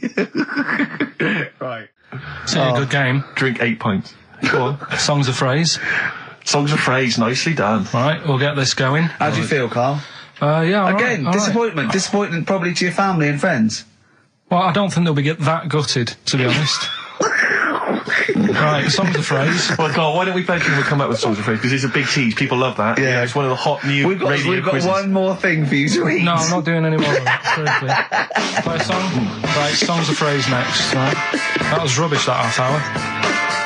Rubbish. That's great. Roots. The Seed. XFM 104.9. I bet that is a record. Eating grapes whilst DJing. Possibly. I'm assuming if there's any listeners out there that have a record-breaking attempt they'd like to see Carl undertake in future weeks, they should email in. I think Jono's got that one. Right, what have we got then? That's that. Right. That's the silliness aside now. Let's get on with the proper show. Right, song's a phrase. Yeah, let's do that. On to the classy stuff. Yeah. Do you want to do the prizes first? Right, now then, where are they? Here they are. I haven't seen these, but I'm excited as ever. Alright, we have a t-shirt there, arbitrary t-shirt that you have probably stolen off of someone. What does it say? Is it the Red Hot Chili Peppers? So if you found that, that's not too bad. It's a big t-shirt there. On DVD, this, should you be giving this away? This looks like it's the film Don't Say a Word. Yeah. And it's, it doesn't have all the proper packaging. It's literally the disc, the DVD disc, just loose. So enjoy that. The current album from Oasis, Heathen Chemistry, DVD, on DVD, The Life of Mammals, the complete series, the David Attenborough recent DVD, that. Walking with Cavemen, which I think is a DVD, it's currently on TV, isn't it? And, Well, there you go. Not Also bad. the X-List, which is a good new compilation, double CD compilation from XFM with loads of stuff on there, including Nerd, Snoop Doggy Dogg, Athlete, all sorts. Go on then, Carl. So not bad, actually. Simple Nice one. Well done. Right, so, yeah, it's a phrase that's been said at some point, or said a lot on the show. We've had, like, Hairy Chinese Kid. We went back to, my mum had wind for 5 minutes and that. Today we're looking at, my neighbour had a horse in a house. Right? Yep. If you remember, we were talking about that probably about a year and a half ago now. Yeah. Yeah, of course, Right. of course we remember. They've been talking about it ever since, Carl, I imagine. Yeah. Well, so, it's famous. It's a world famous phrase. My neighbour had a horse in her house. right, so this is, this week's Song's a Phrase, and what I've done is I've got songs with those words in that make up that sentence. Yeah. You get to email in ricky.gervais@xfm.co.uk. There's 6 different songs, right? You email in with what? I don't what know. would There it- is 6. Me neighbour had horse in house. Is it really that sentence? My neighbour had a horse in her house.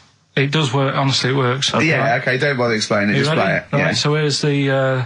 Here it is. We're just going to do it. Had horse in a house. Right? What in God's name was that? Yeah. Name the 6 songs. Had horse in a house. Huh? Are we naming the artists or the songs? Either. Artists. Anyone who gets anything can get a prize. What's Jeez. more, Carl? Artists. Here we go. Had horse in a house. That's tricky, Carl. That's very hard. Once more. Had horse in a house. Email in ricky.gervais@xfm.co.uk. I'll give it. Another letdown. Another It's letdown. brilliant, this. No. How can you just say that after I've just been stuffing grapes in my face and that? Well, you failed. You didn't get one burger in, right? Even when you tried to chop it up, there's 3, right? So that's it. Steve, out of the goodness of his heart, went to McDonald's. Okay, I got some grapes. At 62. That's got nothing to do with this, though. This is my game show here. Bob Holness didn't say, yeah, Blockbusters is good, but I never see him eating grapes. So this is a different thing. Forget that. Right? Here's the clips again. Here's the clips. Had horse in a house. Oh, you know I said I was going to turn over a new leaf and not criticise your ideas? I think it's the end of this one, mate. Oh, he's done it again. It's atrocious. Ricky.Gervais at XFM.co.uk if you've got any idea. So ungrateful. Right, songs of phrase, just give it a couple more plays. Just email in, we'll pick a winner soon. Ricky.Gervais at XFM.co.uk. Well, this is rubbish this week. No one knows it because it's rubbish. Steve was right. Had balls in a house. There's 6 songs there, so if you know what they are, just That's the end of that, I think. That's the end of songs of phrase. email in. I think. We've got none there. No. That's the last week for that. That is Okay, well, rubbish. why don't you give us some monkey news? Is it monkey news time? Come on, monkey news. We'll play a song and we'll... No, No, do let's monkey play a song, news. let's play a song. Oh, it's a great track. Cheer up, Carl. Is it new? Is this Waiting for an Alibi with Thin Lizzy. Oh, what year was Doesn't it have to be out? new. It's brilliant. What year was it out? Oh, Einstein wasn't new when he came up with the greatest theory ever. Oh, hold on. Hey, hold on. You're not new. You're not new. You know, we should give the prizes away. Yeah, well, Carl. this has been dreadful. This thing. We started off well with him trying to force burgers in his mouth, and then he come up with this tapped. I mean, this is the end of this because it's. I mean, it was shoddy to start with. No little Dio couple. Well, this is not only. Well, I'm just saying, this is what I was saying in the pub yesterday when you try to be sick on my leg. I was saying, come up with new ideas if you don't like them, but you diss them on air. well, it's just disappointing, isn't it? And awesome. Right. What's that? I was disappointed when I was choking before. We were disappointed as well. Yeah, you didn't try. You didn't try with the grapes. You were just like Right. chewing on that. You meant to just throw them in and swallow them. Songs of phrase, it was 6 songs, it sounded like this. Boring. Had balls in a house. Right, what are they? Just give you 6 answers. songs there. We had Lionel Richie, My Destiny, for my. Tricky. Neighbour. Oh, that's XFM. Ooh. My neighbour was Space. Neighbourhood. Had Harry Connick Jr. Had to be you. Yeah. Right. Had a neighbour had a horse. From America. America, yeah. We had a horse. In was Lisa Stansfield with Pathetic. In All the Right Places. Oh, pathetic. Did anyone get that? Did anyone get that? And no a one house got No one from got that. Animals. So that was pointless. All right. Well, the most anyone got was 3, Yeah. and we're going to give it to Deborah, and that's Yeah. possibly Deborah and Kate. They got Right. at least 3 of those. So well done. Okay, well done. Yeah, there's prizes on the way. That's the end of that. What have we got? What What are you we providing then today? Have you got a quiz for us? Yeah, we've got, what's her name if you want? We've got, We've got what? what's her name? What's her name? Is that a new one? Don't know. Yeah, what's the name? Yeah. What girl am I thinking of? Songs of phrase. We've Songs got of that. phrase. We've got that coming up. All right. Yeah. Okay, so quiz time. I know everyone's been looking forward to this. Which quiz is Well, it we're this going to week? play along because he's done Songs of Phrase where he cuts up bits and pieces from records. You have to guess the title or the artist and makes a well-known phrase, i.e. a phrase that we've said a lot. And the challenge is that me and Steve have got to try and work out what it is as well before we will tell you the phrase, but let me just see if I can guess. Play it. Tell me why, tell me why, tell me why. Play the game or swing. Right, I know what that is. I didn't hear it. Can you play it once more for me? Right. I know what that is. Right, it's why don't they play the game of swing ball? Because that's what he said when he turned on and saw people in wheelchairs playing tennis. And his point was... Tell me why, tell me why, tell me why. Play the game or swing. Oh, dear. That is so naughty. This show's been a bit naughty, I think. I don't know what's happened to us. I think it's like sort of end of term sort of madness, but I think we've got to calm down here. We're a bit naughty there. We've said, bloke with 2 dicks. We said Chinese people don't talk properly, which is a little bit... Offensive. Yeah. Know what I mean, Carl? Well, they don't know. Right, okay, let's leave it now. Okay, stop there, Carl. Carl does not necessarily reflect the opinions of XFM or any other human being. If you think that me and Steve have been offensive, we are strongly behind the guise of irony, satire, and ignorance. Carl only has ignorance and hate. Yes. No, but as long as you say something good about someone, you can also say something bad about them. How does that work? Go on, and give us an example. Well, Chinese, Yeah. yeah, great people, right? Good. Really, the women really good looking as younger people. No! They get What are you older. doing? I'm just saying, as long as you know what I mean, there's good and bad and everything. For every Well, what are the positive old and ones negative. like? They don't age well. What do you mean? The fella in Karate Kid, the teacher, was only about 36. We started this. We started this. Oh. Fact. So, So, songs of praise, email in, ricky.gervais@xfm.co.uk, right? I mean, I have to say, Carl, this is very tricky this week. You've got some very obscure sounding songs there. Yeah, just all we want is the artists. I think just the song, Carl, mate. I think that's hard. That's hard. Yeah, the artist. Just the artist, I know. Okay, so these are the prizes this week. Well, let's play it again so they can hear it. Try and work out all the different artists. Yeah, why don't they play the game of swing ball? Right. Tell me why, tell me why, tell me why. Play the game of swing ball. Right. That's tricky. It is tricky. That is tricky. That is good. But there's some great prizes, including, Carl, I can't help but notice, torn from the current, well, I think today's issue of the Daily Mirror. What, he's giving away a giveaway? It's a free CD from the Daily Mirror, which you can buy it, you spend 30p on the Mirror, you can get this anyway. But it's still in the piece of plastic that it came in. I love just that. ripped. Anyway, there are some other treats. Oh, you'll be loving getting that through the door. So there's the Jingly Jangly Sound of Summer, Good Vibes, a 2 CD set featuring music from Crowded House, R.E.M., Simon and Garfunkel and the Beach Boys. I'll tell you what, I've thought of another game. We can put Carl's into theory, right? I can tell him a sort of like a person or, you know, a people or a place, right? Or a profession, and he's got to come up with a good and bad. A good and bad thing. It is dicing with death. Yeah. Are we ready to do this?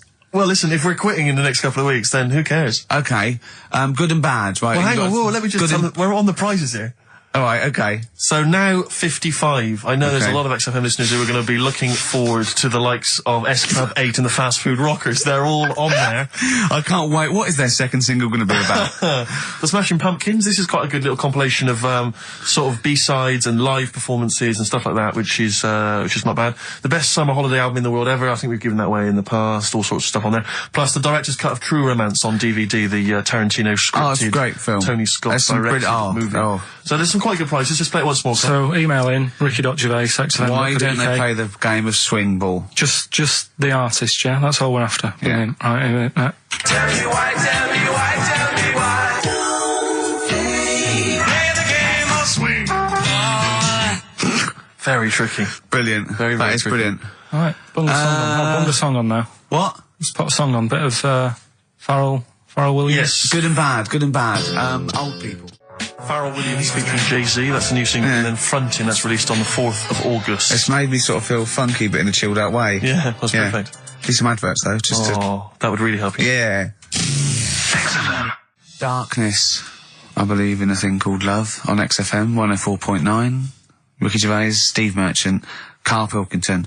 Karl set the ball rolling with songs of phrase. Why don't they play swing ball? Referring, of course, to people in wheelchairs who play tennis, because he was disappointed they weren't getting around the court quickly enough. So why didn't they play swing ball? Yeah. Brilliant. Someone just emailed in saying because if they hit it to the top, they wouldn't be able to reach it to unravel it. Exactly. Which is a good point. Yeah. But I mean, nonetheless, good and bad in people in wheelchairs? Do you want to do that? Good and bad. Good and bad things about people in wheelchairs. Good and bad. Yeah. Suppose. Don't know really. They take up less room in cinemas. They've got their own seat. Good. That's good, is it? That's a good thing. Yeah, good. Yeah, well done. Well done. And what's bad? Don't know. I'll have to think about it. Okay. But well, let's leave that, eh? You started it. Let me just give the email address. But I mean, let me just give the email address. I just said it, so don't talk over it. Okay, I'm going to do Carl's top thing. Ricky.gervais@xfm.co.uk. That's also the email address for your answers to this week's Songs of Phrase. Play it again, Carl, if you would. Go on. Tell me why, tell me why, tell me why. Play the game of swing ball. We just want the artists, is that right? Yeah, that'll do. I've got two that you don't like. Not that you hate them, but that you sort of like, don't agree with them. Would Liverpudlians be in your list? Probably. What about gay fellas in toilets looking at you? Well, I think they've sorted that out. So.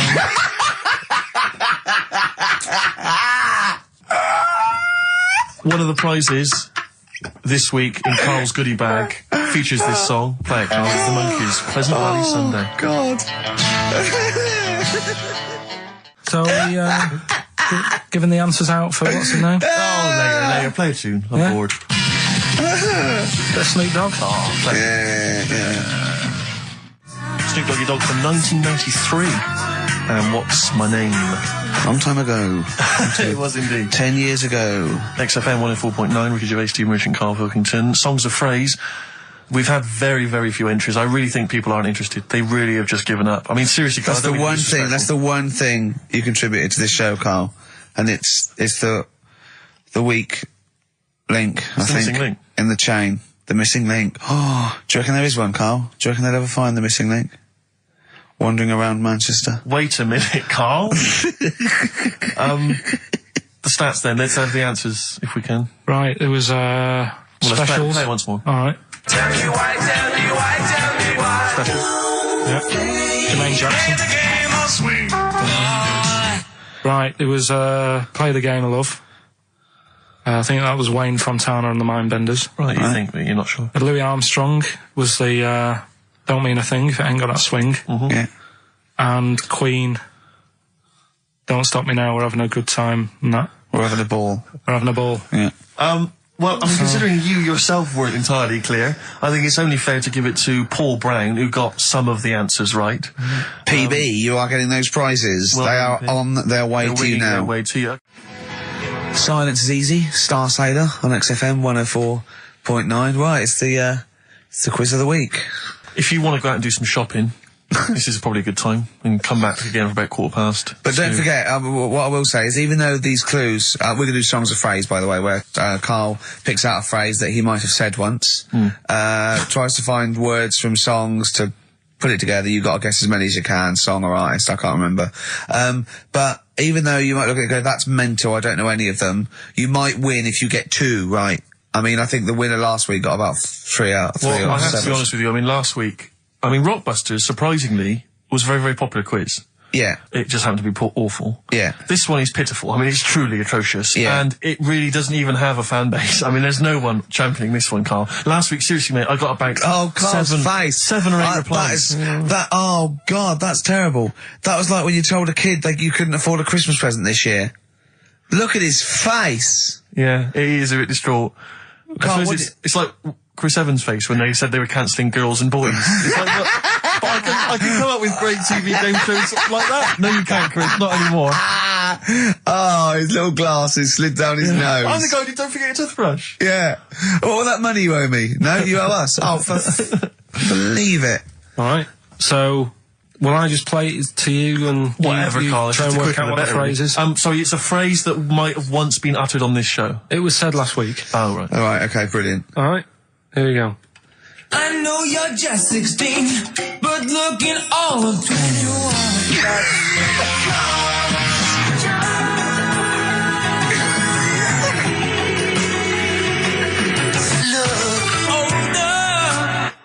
Right, I Right, can't hear right. it. I know what that is. That's ridiculous. What was Right? it? What it is it's something like, right, you're only 16, but you look 26, and the Chinese look older than they are or something, because he said that. The Chinese don't age well. That is mental, Carl. It's the most convoluted, ridiculous, racist piece of material ever to be uttered on radio. Play it again.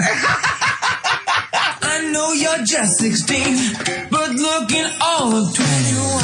That's...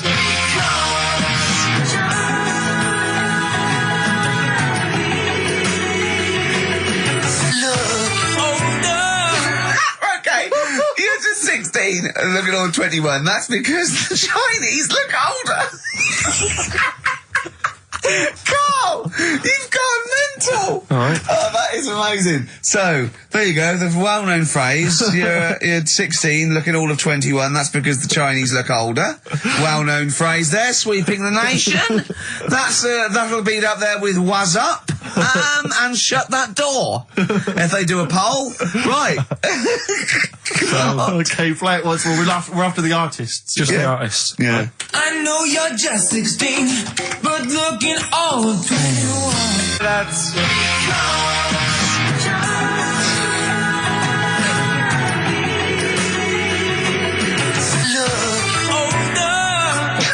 Unbelievable. All right, let me tell you what the prizes are. We've got, I assume this is the new album from Mower. Everyone's going crazy for Mower. I've not heard people stop talking about Mower. But there it is.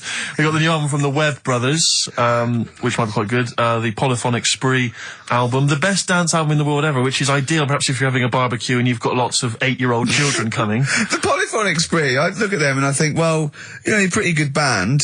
But, if that album sounds like $1 million, you're gonna make that 40 quid each. I know, it's extraordinary. I mean... They're the sort of indie equivalent of the So Solid crew. Yeah, you're not gonna make any money. The manager's getting 20%. Exactly, yeah. And also on DVD, Red Dwarf Series 1. So, some absolutely barnstorming places. And if you can identify what artist to use in this well-known racist phrase, that's because the Chinese look older. Play it once more, Carl. One more time. I know you're just 16, but looking all of 21. That's...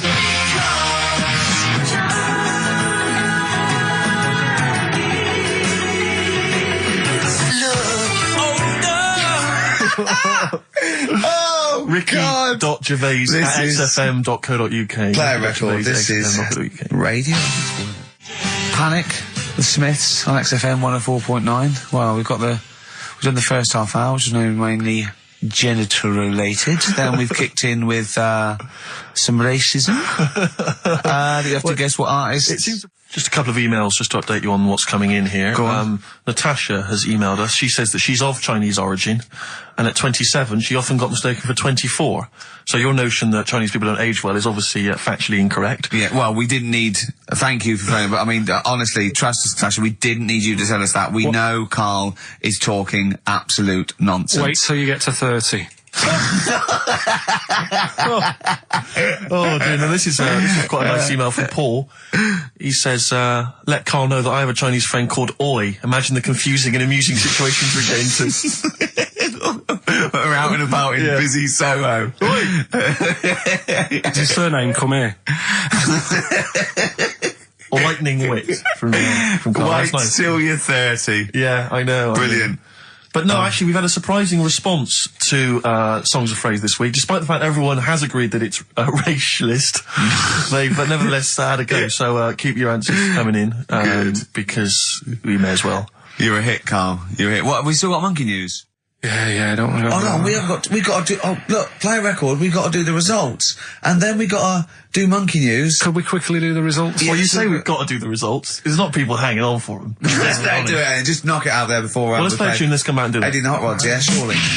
Carl, quick, the results, then monkey news. I need some monkey news, but I need the results first. Right, play it again and give the answers. Here we go. Songs of Phrase. Songs of Phrase. Name the artist. Name the artist. I know you're just 16, but looking all of 21. Hue and Cry. That's... Who's that? Hang on. Well, that's Philip Bailey again. That's too little. Right, it was... That was Roxette. The Look. Yeah. Right, we had Hue and Cry started it off. Yeah. 16. That was Dean Martin. Because Jane's Addiction. Yeah. Because Cars, yeah. Chinese Philip Bailey. Philip Bailey, that's second outing he's had. Last one, we used him for Chinese, where there was a hairy Chinese kid. He's never got so many royalties being used in racist game shows. Brilliant. Then Roxette and finishing with George Michael. Oh dear. So brilliant. Who's the winner? Well, the winner, actually, it looks to me like he's got all of them here, from Bognor Regis. It's Stuart Birch. Well done, Stuart, and you get that bag of tat. Bognor Regis. Yep. Oh, just need his takes address. me back as well. Yeah, if you just email in your address, Stuart, and you can have those goodies. If you're not interested, don't bother. Do you want to set up Songs of Phrase? Yeah. Oh, God. If you've not heard the show before... I thought we weren't doing this week. I thought we weren't. No, we'll do it once, right? And then next week's the last one, so we'll do Rockbusters. That might be the last one ever, depending on whether Carl decides to come back in October or not. Exactly. I'm bored of it. I told you I'm bored of it. Why are you bored with it? I get bored quick with stuff. Yeah. I told Suzanne the other night, I'd look at she was. I haven't got rid of her yet. She's... Do you know what I mean? Things... Did you put on a soft music, though, first, didn't you? You didn't just, start getting that right... You know you're a very lucky girl. Sorry? Well, I usually get bored with you and that. Yeah. Oh, dude. You're lucky you haven't pissed off. Yeah. Do you want all the champagne or what? Well, she was annoyed the other night. What's that on your ear? Don't worry about it.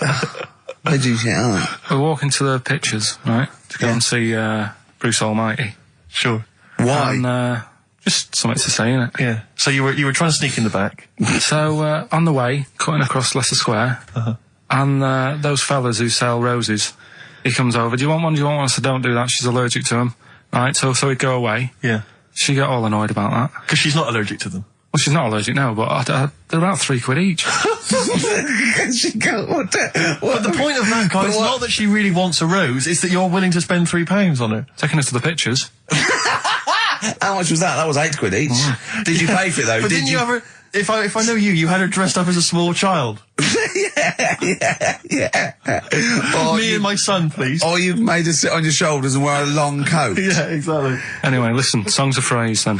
You paid for her to go in and then you went and had a pint while she watched it. Yeah, there's no point in both of us seeing it, but tell me about Tell it, me what won't it's you? like. Oh, right, songs of phrase. So let's explain what songs of phrase is. You do it. Okay. Oh, really? If you think that Carl is bored with life, then you will be even more bored once you have heard this particular quiz. The gist of it is that Carl has taken a well-known phrase Well, or saying... no, I'll stop you there. Not a well-known phrase. Something that he said once. On this show. Yeah, probably. And he's somehow compiled together a number of different songs which have somehow built up that particular phrase or sentence. If it's anything about Chinese people, Philip Bailey will be involved. That's all I can say. Okay, let's hear it then, Carl.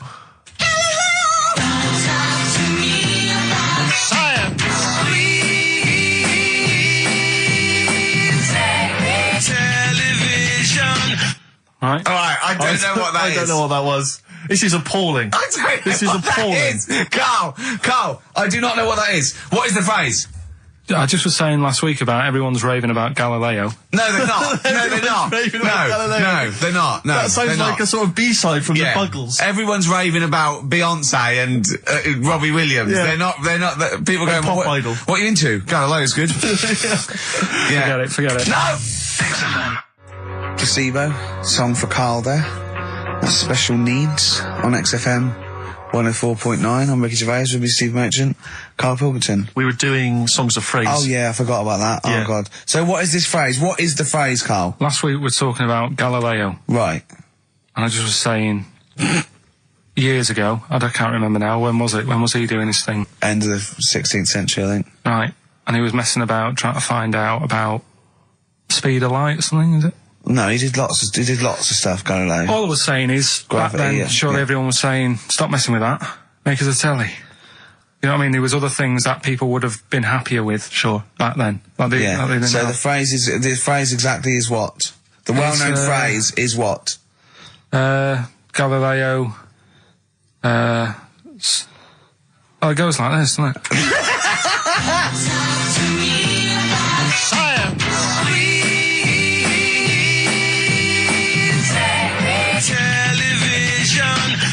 Right. So it's Galileo's stop Talking to me about talking about science. science, make me television. Make me television. Yeah. So you email in with the bands and that? Brilliant. Right, let's... That is rock bottom. I mean, the well-known phrase being Galileo, stop talking to me about science, make me television. As a well-known phrase is one of the weirdest things I've forget cheers out of windows and things like that. That is the weirdest thing I've heard on radio as a competition. Can we have that one next week? Okay, well, here are the prizes. If you think, Rick, if you think the quiz has hit rock bottom, wait till I tell you these prizes. No, brilliant. I know that we're very much pushing new music on XFM, and it's an alternative music station, so you'll be pleased that we're giving away now, that's what I call Music 55, featuring the likes of Busted and Daniel Bedingfield. Brilliant. You really know how to cater to our audience, don't you? The best dance album in the world, that includes DJ Sammy, Scooter, and Liberty X on there. So look forward to that. Yeah. This is not so bad. Nick Cave and the Bad Seeds, a live DVD of a, pardon me, a performance, and some, pardon me again, but anyway. That basically sums up the prizes. So, I won't tell you the rest, they're all monotonous. But, anyway, I think those crisps, Rick, have gone down the wrong way. Although I was eating goulash earlier. Sorry. I'm fine. So anyway, yeah, that's some of the prizes. And you can win some tat. So, if you can identify these artists. The well-known phrase, Galileo, stop talking to me about science, make me television. Science.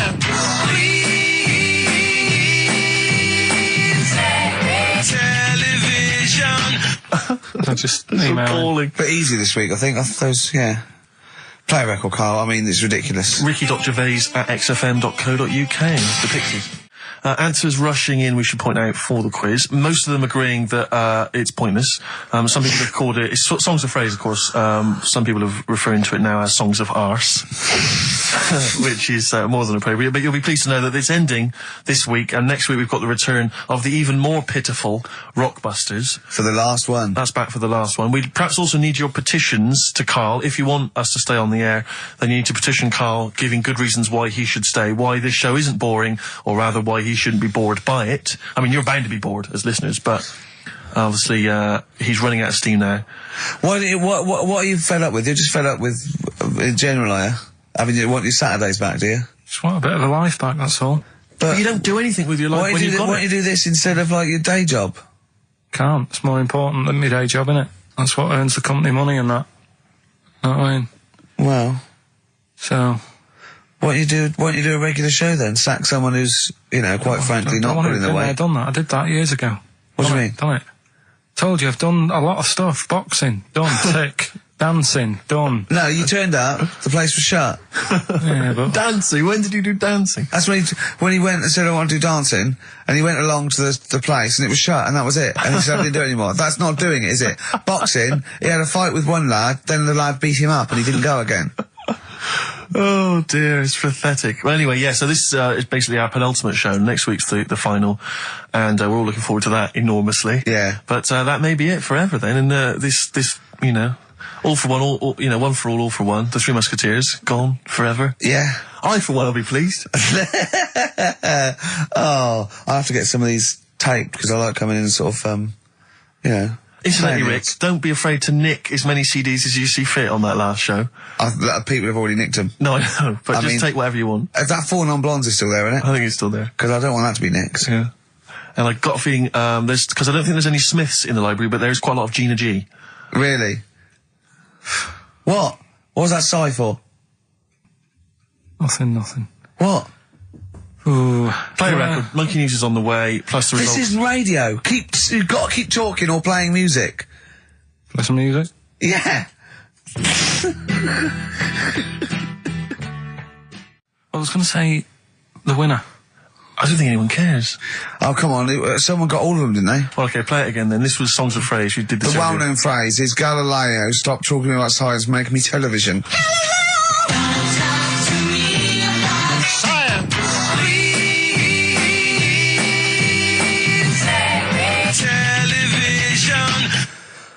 The most convoluted, banal quiz on any radio station ever. I mean, I'm including Moyles, Chris Evans, do you know what I mean? Simon Bates. That's worse than anything they ever did. Apparently, Channel 5 have bought the rights. Anyway, what were the answers, Carl? We had Queen in there, Altered Images, Thomas Dolby. Yeah. Beatles, Aretha Franklin, and Red Hot Chili Peppers. Well, extraordinarily, Tracy and John Burton from Colchester and Essex got all of those right. Why they would want the prizes, I've no idea, but good luck to them. They can enjoy those at some point. God bless. Well, here we are again, XFM, on a Saturday. Just gone 1 o'clock, Steve, if I'm very much mistaken. But we're not here, as such. We're away again, gallivanting around. We've got to do the special sort of best of again. Okay. Which we did a few weeks ago. So this is the best of the last 3 weeks. Which I think is, I think it's the best 3 weeks we've ever had. But I'd like it condensed into 2 hours. Yeah. Yeah. Some great music as well in there. Yeah, there'll be some great music, interspersed with fine chat that you've already heard. Yeah. Except this bit. This bit's new. We've actually, out of the kindness of our heart, we've come in last week. Yeah. Yeah. And we've done a few clips just because we felt a bit guilty about shooting off. Yeah. Even now, having heard this link, I'm beginning to wonder if it was worth our time. Yeah. Well, should we play a classic link? Let's play, what, from the last 3 weeks? After this is Feeder. Alright, so, here's the first bit. Yeah. Right, okay, Educating Ricky, part 2. Right. I'm committed to this treatment. Yeah. Is one I've got to go for that one. Yeah? Yeah. or the other one is the police are causing a bit of a stare.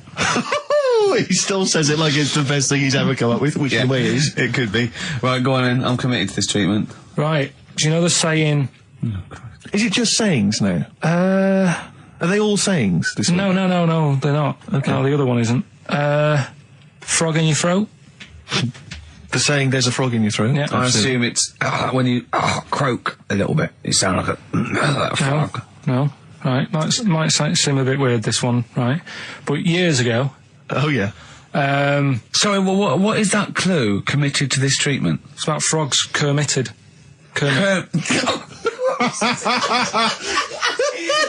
Probably works better with a K and an ER written down. Well, also, if you'd pronounced it Kermitted, yeah, but not committed. Committed to this treatment. Right, go on then. That's genius. So yeah. Well, what? You go to the doctors and you go with throat hurting a bit. Right. And what they did ages ago. Ages ago? What year was this approximately? We are going back quite a bit with this one. Oh, okay, go on. And the doctor would say... did history. Imagine years ago. Go on. And the doctor would say, right, keep your mouth open and you just look at your tonsils. And the jaw would ache a bit because they weren't as quick back then because they didn't have the technology and stuff, and they'd have to like stare at it and study it and stuff. And like they get an achy jaw, right? Keeping their mouth open. Yeah, like you get, you get a Mars bar or whatever. So they'd sat there and they used to always close their mouth, and it used to annoy the doctor. Right? Oh. So what they did, they used to get a toad, right, and put it in the mouth. Rubbish. Okay, keep talking. Keep talking. And that way they couldn't close their mouth because either they'd squash it, right, or apparently you're not allowed to lick a toad's back. So the doctor would have them for breaking the law? No, but it's poisonous, right? A toad's back. You should never lick a toad's back. Or put it in your mouth, really. Oh, just stop for a second. Wait. What? Can I just ask one question? Go on, yeah, just go ask on. one question. I've got a few, but go on. Sure. My initial thought is, it sounds like a brilliant bit of sort of medical knowledge there. It's a great idea. Yeah. My only thought is, how does the doctor see past the toad? Yeah. Your tonsils? What's he actually looking at with the mouth open? Surely the toad is in the way. Hopping around in the way? It didn't say. Sorry, and my first question is, was this on the internet? Yeah. Yeah. Okay, Carl, that is bollocks. That is, I mean. Well, all right then. Let's turn this round. Where does the saying, you got a frog in your throat come from? Probably because you sound a bit croaky. Probably that. Probably because you sound a little bit like a frog when you've got a sore throat. Carl, did you not question it just for a moment when you read it? Just for a second, didn't you think, that seems an odd approach? Firstly, why a frog, of all the different because species? Because it's poisonous. A toad. So a toad, so it's a toad as well? Yeah, well, it worked. I'm committed. Worked. No, I was going to change it to, have you heard the news Toad Day? But I went with the frog. Oh God! Right, so that's rubbish. So that's rubbish. Next, can I have? Let's play a tune. Let's come up with a God. Can I just say? No, just play it. Just play it. Yeah. Yo, Carl. It was my birthday, right? Went home after working with you a couple of Saturdays ago, right? Girlfriend was like, open your card, and I said, no, it's my birthday on Monday, I'll open it. You obey by the rules, certainly on birthdays, birthday rule. Well, there's no point. Well, exactly, chaos leads that way. Yeah, right, so, not an anarchist, never has been. So anyway, she was kept going on, and it was doing me head in, so I said, alright, I'll open it. Yeah. So I opened it, ticket fell out, surprise holiday to one of the Canary Islands. So... And what was your reaction? I mean... First one was, we haven't got enough money. Right. For this, but I didn't want to ruin it, so no. So I didn't go on about that, and I said, "Oh, it'd be great." So I can't wait. So, did you say it in that tone of voice? Well, it was good timing because I was tired and everything, and I'm not a big holiday fan, but the timing was right. Yeah. Do you know what I mean? It's the same as last night. I don't always like a curry, but last night you're in the mood. You get that sort of curry. You had a feeling. Yeah. You had a feeling. You thought, and then lo and behold, later you were eating the curry. Yeah. It's weird, isn't it? Isn't it weird? The paranormal. Isn't it weird? They work in mysterious ways. Yeah. Ghosts. Yeah. So anyway, right? The island. If I was on Wish You Were Here, I'd probably say it's a bit barren. Okay. Not much there, but if you get a hotel, you guarantee good weather, right? Are you? No, what I mean is, it'll be a good holiday. If you get a hotel, right, the weather's always good, so you'll have a nice Yeah, time. that was a comma, yeah, it was a, yeah, go on. And all that, and the food was alright, and everything was going alright. I was just having a nice, relaxing time. And how do you sort of spend your time on a holiday? You just lie around? Is that sort of holiday, just lying around. I bought a book. You bought a book? Yeah. Okay, ghosts? No, it was short stories, right? About it was ghosts? No, it was about like special days in our time and time before me and stuff. Oh, yeah. And it was like, it was telling you about how in, I think it was 1814, the Thames frozen up. Yeah. And all these stories are told by eyewitnesses. Yeah. Right? So there's some fella who was around in 1814 and the Thames was frozen and people used to put market stalls on there and they'd do the shopping. It was like like an Oxford Street. Was that Mad Liar Charlie? No, because he's famous for that. Well, I'm sure, you know. No, I think that was Mad Liar Charlie. Yeah. So I was reading that, and then after a couple of days was a bit like, boring. Yeah, you can only do sort of so much lying around. And so much reading. So, Suzanne said, let's go on the beach, have a walk. You ain't gone on the beach? Where had you been up to this point then? In your room? No, just like around the pool, just relaxing and having a swim and that. Yeah. So she said, let's go on the beach. I said, alright then, yeah. So, wandered down to the beach, and first impressions are, yeah, it's alright, it's clean. Your criteria is so basic, it's brilliant. Hotel, yes. Roof, good. Food, adequate. Beach, clean. Next. So I'm walking along, and everything's good, and, there's a woman feeding fish bread, which I thought that's different.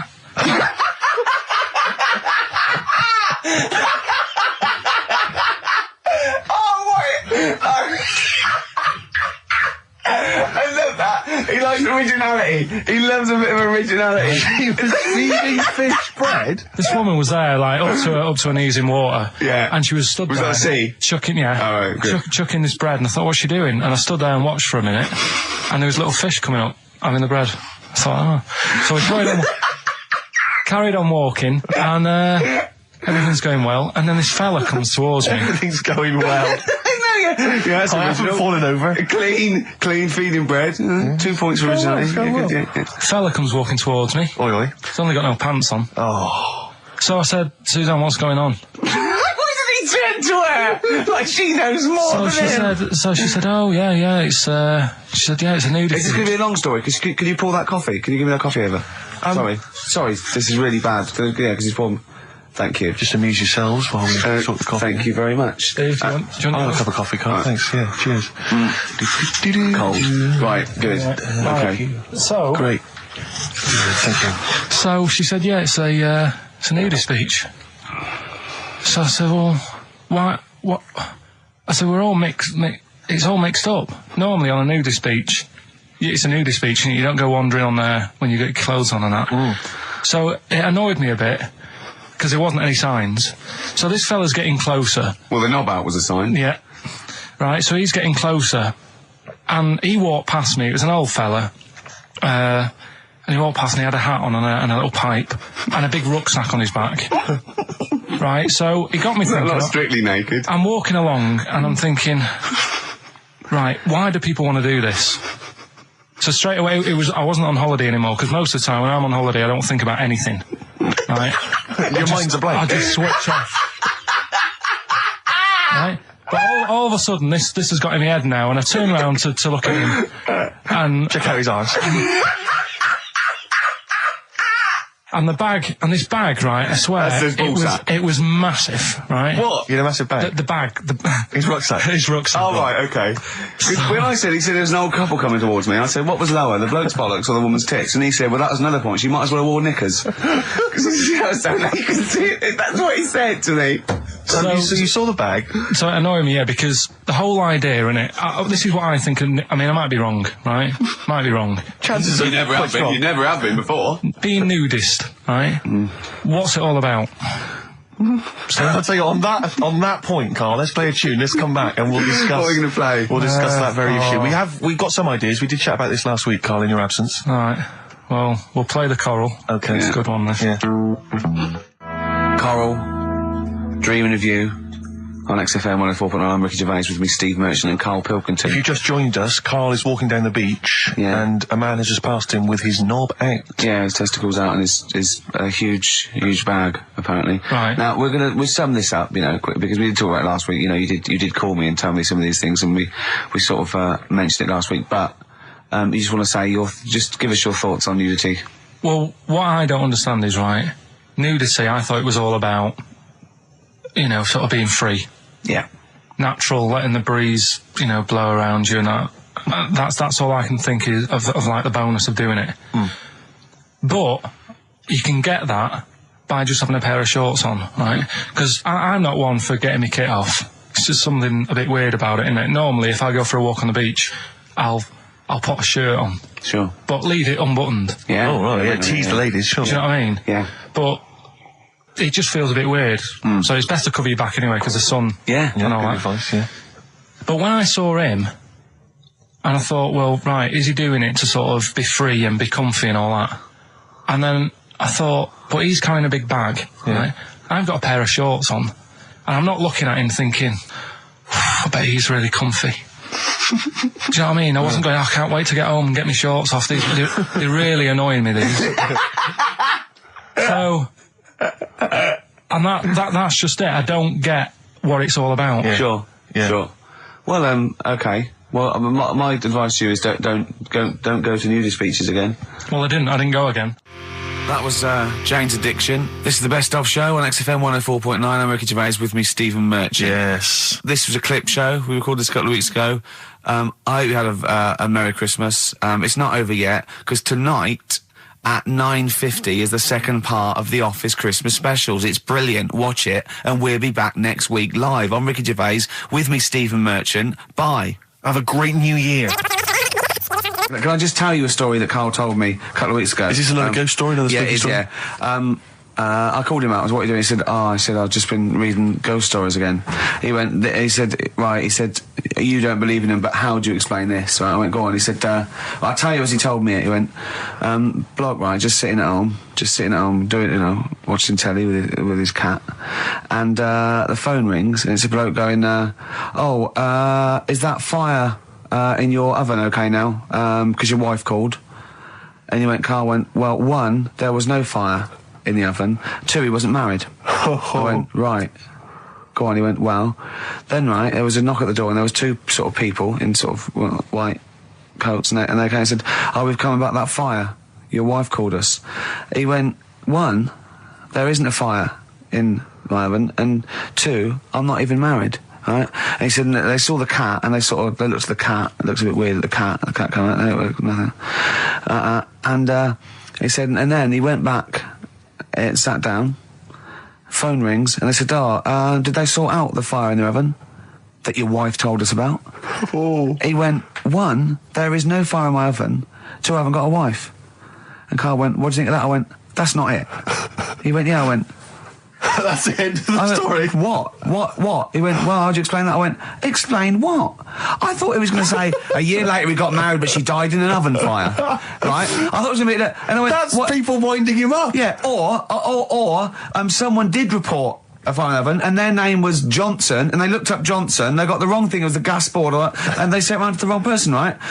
You know, he went, yeah. I said, I explained it to him, he went, yeah. Why did they look at the cat funny? Oh, man alive, Karl. This is really weird, right? I was in my house once, right, and the doorbell rang. Yeah. Right, I opened the door, and there was no one there. Yeah. Right? And then I looked across the street, right, and there were some kids running away. Yeah. Now, how do you explain that? Yeah. There was another time, right, where, like, I opened the door, and there was a bloke goes, you've ordered pizza. I went, I haven't ordered pizza. And I heard my mate upstairs giggling and putting the phone down. Yeah. How do you explain that? Karl, seriously, why did you tell me that story? What did you think it was weird about that? The fact that it was 3 different people. Is this all the information? Is that the entire story? It was 3 different people. Did you fall asleep and not read the end? A fire that didn't happen, about a wife that didn't exist, and a cat that didn't look happy.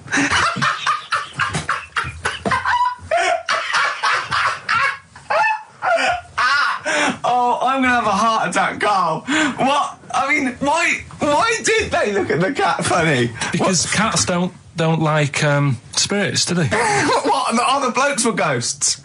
Yeah. Yeah, that's it. So these are kind of beetle about type ghosts.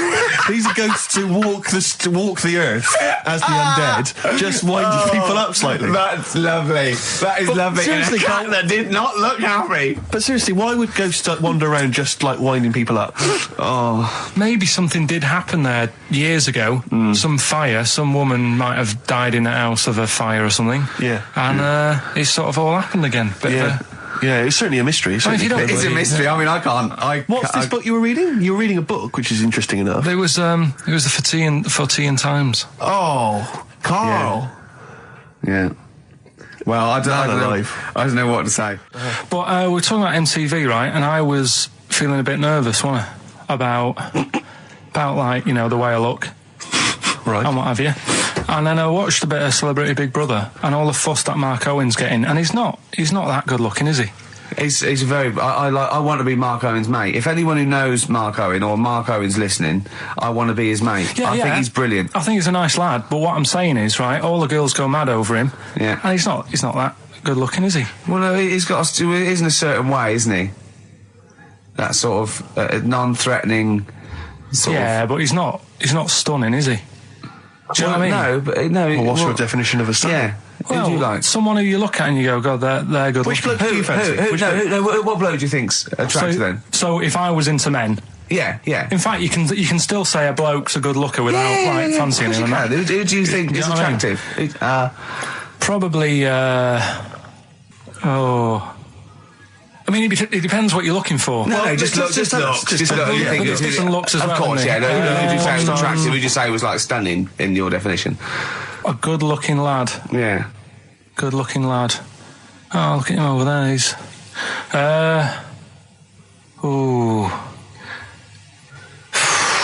Do you find, Robbie Williams? Do you find him attractive? Boy next door. Look. No. Who do you? Carl, hurry up, because it's we've only got 2 hours. Probably.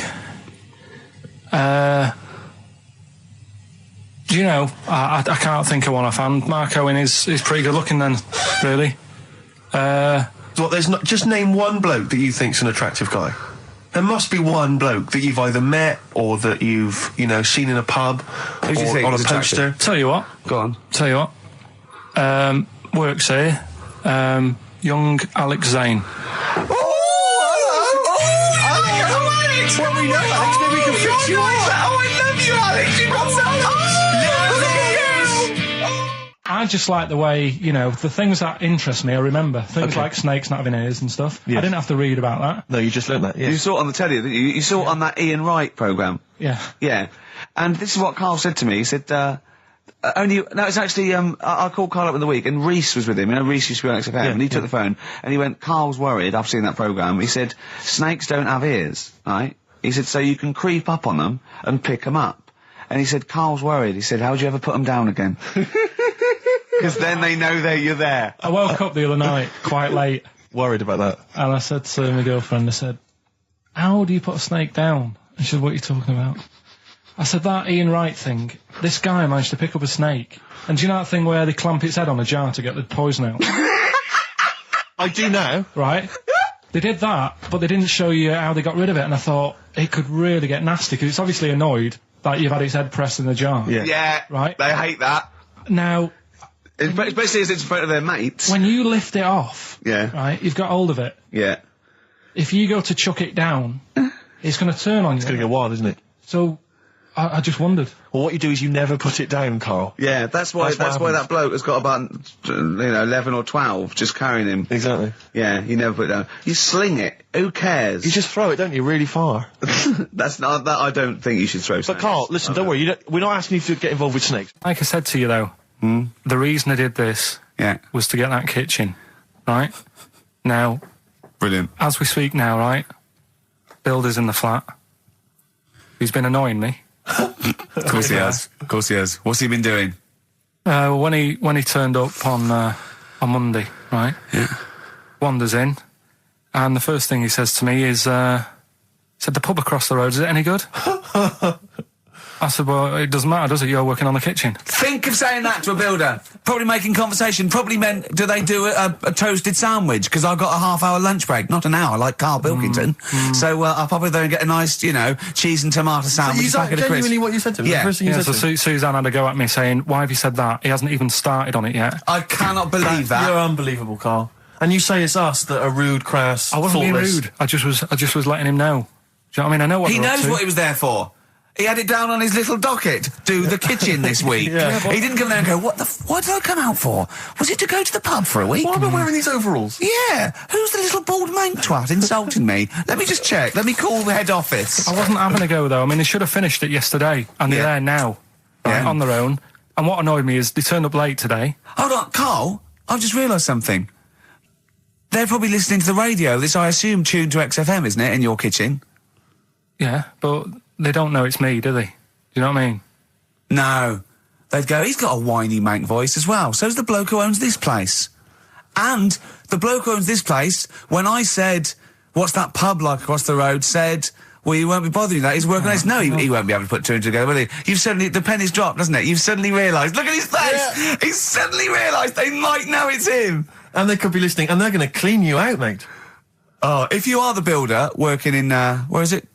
I won't say the address, but it's, Central London, isn't yeah. it? Go Yeah. mental. Have whatever you want. Opposite Seriously. that pub that you Yeah. like, that you're... He'll probably be in there now, so he won't be listening. Or insulting, You know what I mean? insulting a That's a further British insult. workman. He should So have been just in go today. mental. He should have been in at 8 this morning, Just which annoyed go me anyway. mental. Why? I really don't understand why they've got to start so early, right? Yeah. But he said he'll be there for 8, turned up at 9:30, right? Wanders in, and what annoys me is, he could have left all this downstairs. He had a paper under his arm, Yeah. one of those crossword books, and a pot noodle.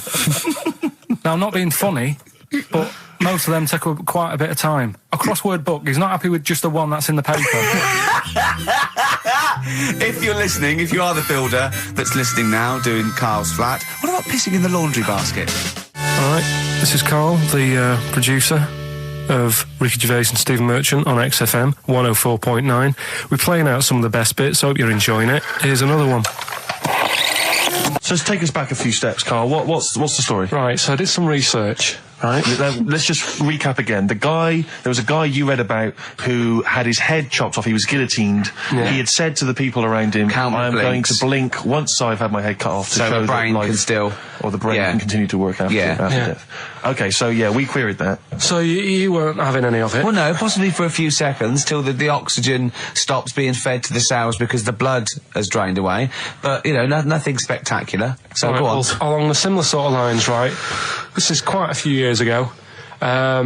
This fella sort of upset the royal family doing something, right? So they said that this isn't It good. wasn't Ben Alton at that Jubilee thing, was it? I can't remember what it was, and they said, right, That was terrible. we're gonna cut your head off. You know, you gotta show people like you can't be doing what you've been doing. What was this, the 1970s? When you say a couple of years ago, you mean maybe sort of... Was it the olden days when the Ages. phones weren't very good? Ages ago. Yeah. Ages ago, sure. So yeah, fair enough. Yeah. So Very philosophical. Yeah, imagine that when you wasn't here Cut your head off. This was literally ages ago. Yeah, exactly. Yeah, go Simon on. Sharma's History of Britain. Yeah, yeah. Oh, So- and even before that, which is yonks before, when it was all mental and different. Sorry, Karl, go on. So he's having his head cut off, and he's resigned to it. It's the day before. He's kind of got it into his head now that I'm not going to have my head much longer. Sure. So he said, let's make use of this. Yeah. He said, I wonder how long like the body can stay alive without my head on it, right? So they were like, oh, I don't know. So Who were? so The jailers? whoever he was asking. These jailers with one eye. Yeah. Get out, pal. So he said, No, wait a minute, I've got an interesting scientific experiment, jailer. Well, Yeah. fair enough. What is it? So he said, what I want to do, right? He said, you know, surely it's my last right. You know, I'm gonna be dead tomorrow. Sure. So let's He do a didn't test. draw it out this long, did he? Yeah, he said, let's test this out. You know, he said, do us a favour. He said, you know, it's my last day. What I want you to do is, you're going to cut my head off. Let's put a white line on the floor Right. and see if, you know, because there's no point asking how far he can sort of walk without an head if there isn't a line, because you don't know what to count. Do you know what I mean? If he loses his head and he's running around all over the place, you can't really count That's that. not impressive enough, yeah. So they said, let's make a white line. Sure. Yeah. Who said And- this? He did or they did? I think they started to join in with him and saying, well, let's make this a... Sure. You get it, go on. So, They got Norris McWhirter down. The Guinness people. Oh, yeah. So they said, let's get this white line. Yeah. And, Dedication's all you need. we'll do this tomorrow. And he said, all right, then I'll see you in the morning.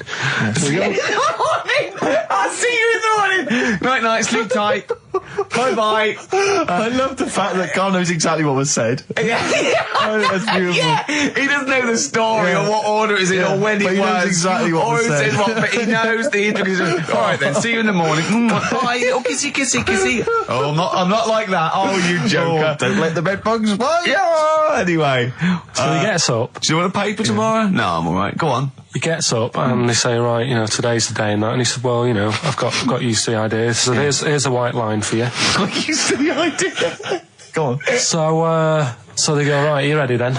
And he said, I go on. And they cut his head off. And the body walked 32 steps without a head. Wow. 32 steps. Incredible. And that's the lesson, really. Did it get as far as it walked along the white line, did it? Yeah, it stayed along the white line, did 32 steps, and then started to stumble a bit, and it just fell over. Yeah. But, it was a test that your body can still keep alive for a little bit. Yeah. When you've lost your head. Absolute twaddle. Absolute twaddle. What do you reckon you can do then without an head? How many steps? Nothing. There'd be muscular spasm, right? Yeah. It would twitch a bit. It would, yeah. You could not distinctly take 32 steps. The body could... Well, don't... Yeah. Is the doctor still on the line? Yeah. The fella that bought 6 parrots. Yeah. And, you could Incredible. have got 32 steps. Right, so you don't Beheaded believe man that. doing a bit of line dancing. Right, you don't believe that, but something that you do believe that a cockroach can live a week without an head. It can. Slightly different kettle of fish there. Why? Wow, insect to human is what I'm thinking. Yeah, that but- difference. There's not that much difference in Well, of course some there insects. is. Do you know that a snake has a heart and lungs and kidneys and stuff? Go on. No, well, I'm just saying. So? You're making out as if like they're a totally different being. Species. I am making that up. I mean, call me old-fashioned. Do you know what you're talking about? I don't want you embarrassing yourself, Rick. Yeah, I am suggesting they're totally different beings. Yeah, that is. Yeah. Now, Carl, the cockroach is a very different thing. The interesting there is that it lives without its head, because a lot of it's on. There's some of them are phototropic, chemotropic. Some of them just literally have irritation and muscle memory. I mean, they do have a central nervous system, but it's very different. So if you lose the head, it bypasses a lot of that anyway. All this is running around. The reason it dies is because it can't take on water. But it's very different to a man, right, having consciousness and then losing that, and the body's still going, no, I think I remember what I was going to do here. Yeah, so I'm going to walk carefully along the walk white line. 32 steps along this white line. Imagine you just looking down going, oh, missed a bit. Yeah. Maybe the head was in the corner going, left, Yeah. left, left. Oh, he's now... Well, let's just put it out. I mean, if anyone listening has maybe had a relative beheaded, maybe in a horrendous car accident, but they got up, maybe they went for a walk, they had a little chat before they passed on. Carl. Get in touch. Carl, you are my favourite being. You are my favourite species. Now, you, Carl, may not be particularly different genetically from a cockroach. You are, Why can generally cockroaches speaking. do that? Why whoever made them went... Let's play a record. Do you know what? When I told him this fact, I send him little facts on text messages just to inflame his, interest. I just sent him a cockroach can live 9 days without its head. He texted back, "What's the point of that? Yeah. What's the point of They're that?" not doing experiments, these cockroaches. It's a boring last week to have. And he went, and on top of all that, you're thirsty. So it's the worst week of your life, isn't it? That week without your head. Play a record. Play a record, Carl. Competition time next. Oh, he's look at his little face. Look at his little You've not heard face. Carl's competition. Oh, he could do without an head. Right, Carl, it's a questionnaire about happiness. Oh, yeah. There's one person... Well, that should answer it right where. The first question, Carl, on a happy scale of 1 to 10, where are you on the happy scale? Is it at this moment or in general? Well, I would say generally. Okay. Yeah, but you don't always have to I think I'm happy in that, but I don't always show it. You never show it. No, but it doesn't mean I'm not happy in that. Like, I'm alright at the moment. I'd say I'm probably on about an 8. I was probably about a 9 when I woke up, right? And then Sort of fell out with Suzanne over her haircut. Yeah. Right? She went for a haircut and came back with something that I didn't like. Sorry, what did you say? So when your girlfriend walked to the door, she had her hair done, you said, I don't like it, alright? Well, she could tell by the look on my face. But don't you say, no, I'm happy with it, I just can't tell. I'm loving it. Because then she won't have it done again. Oh, Carl, I just cannot get over you. I really can't. No, but you haven't seen it. Right? Oh, so then I was fed up, but then I thought... Sorry, what authority have you got to talk about haircuts? Yeah, you had the, officially from a barber in Manchester above a railway station in a shack, it was £2 a cut, told you to have the hair of a Chinaman. Well, you wish you had the hair of a Chinaman now, you got no hair. You're a little bald man with your mouth open, so don't... Is she listening to this, Suzanne? Sitting at home with a woolly hat on? I don't know. But she knows now, doesn't she? What did you say? What words did you do about it, I just said you look like someone out of Slade. Interestingly, that's what I look for in a girlfriend. Oh, God! Which one of Slade? That one with the funny... Not Dave Hill. Yeah. The one with the crooked fringe and the goofy... She had her teeth done as well, did she? She had 2 front teeth put in. Dumper. So anyway, So prior to that, you're on a 9. Then you saw the haircut, you're on an 8. Yeah. Yeah. And Now then, what you're on? I'm probably on about a 6 at the moment. Why? What's happened? Well, while Star Sailor was on, bit more head squeezing going on.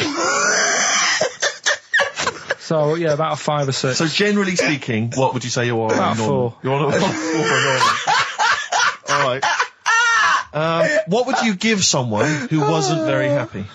What would you give them? What are you thinking, Carl? Depends why they're not happy.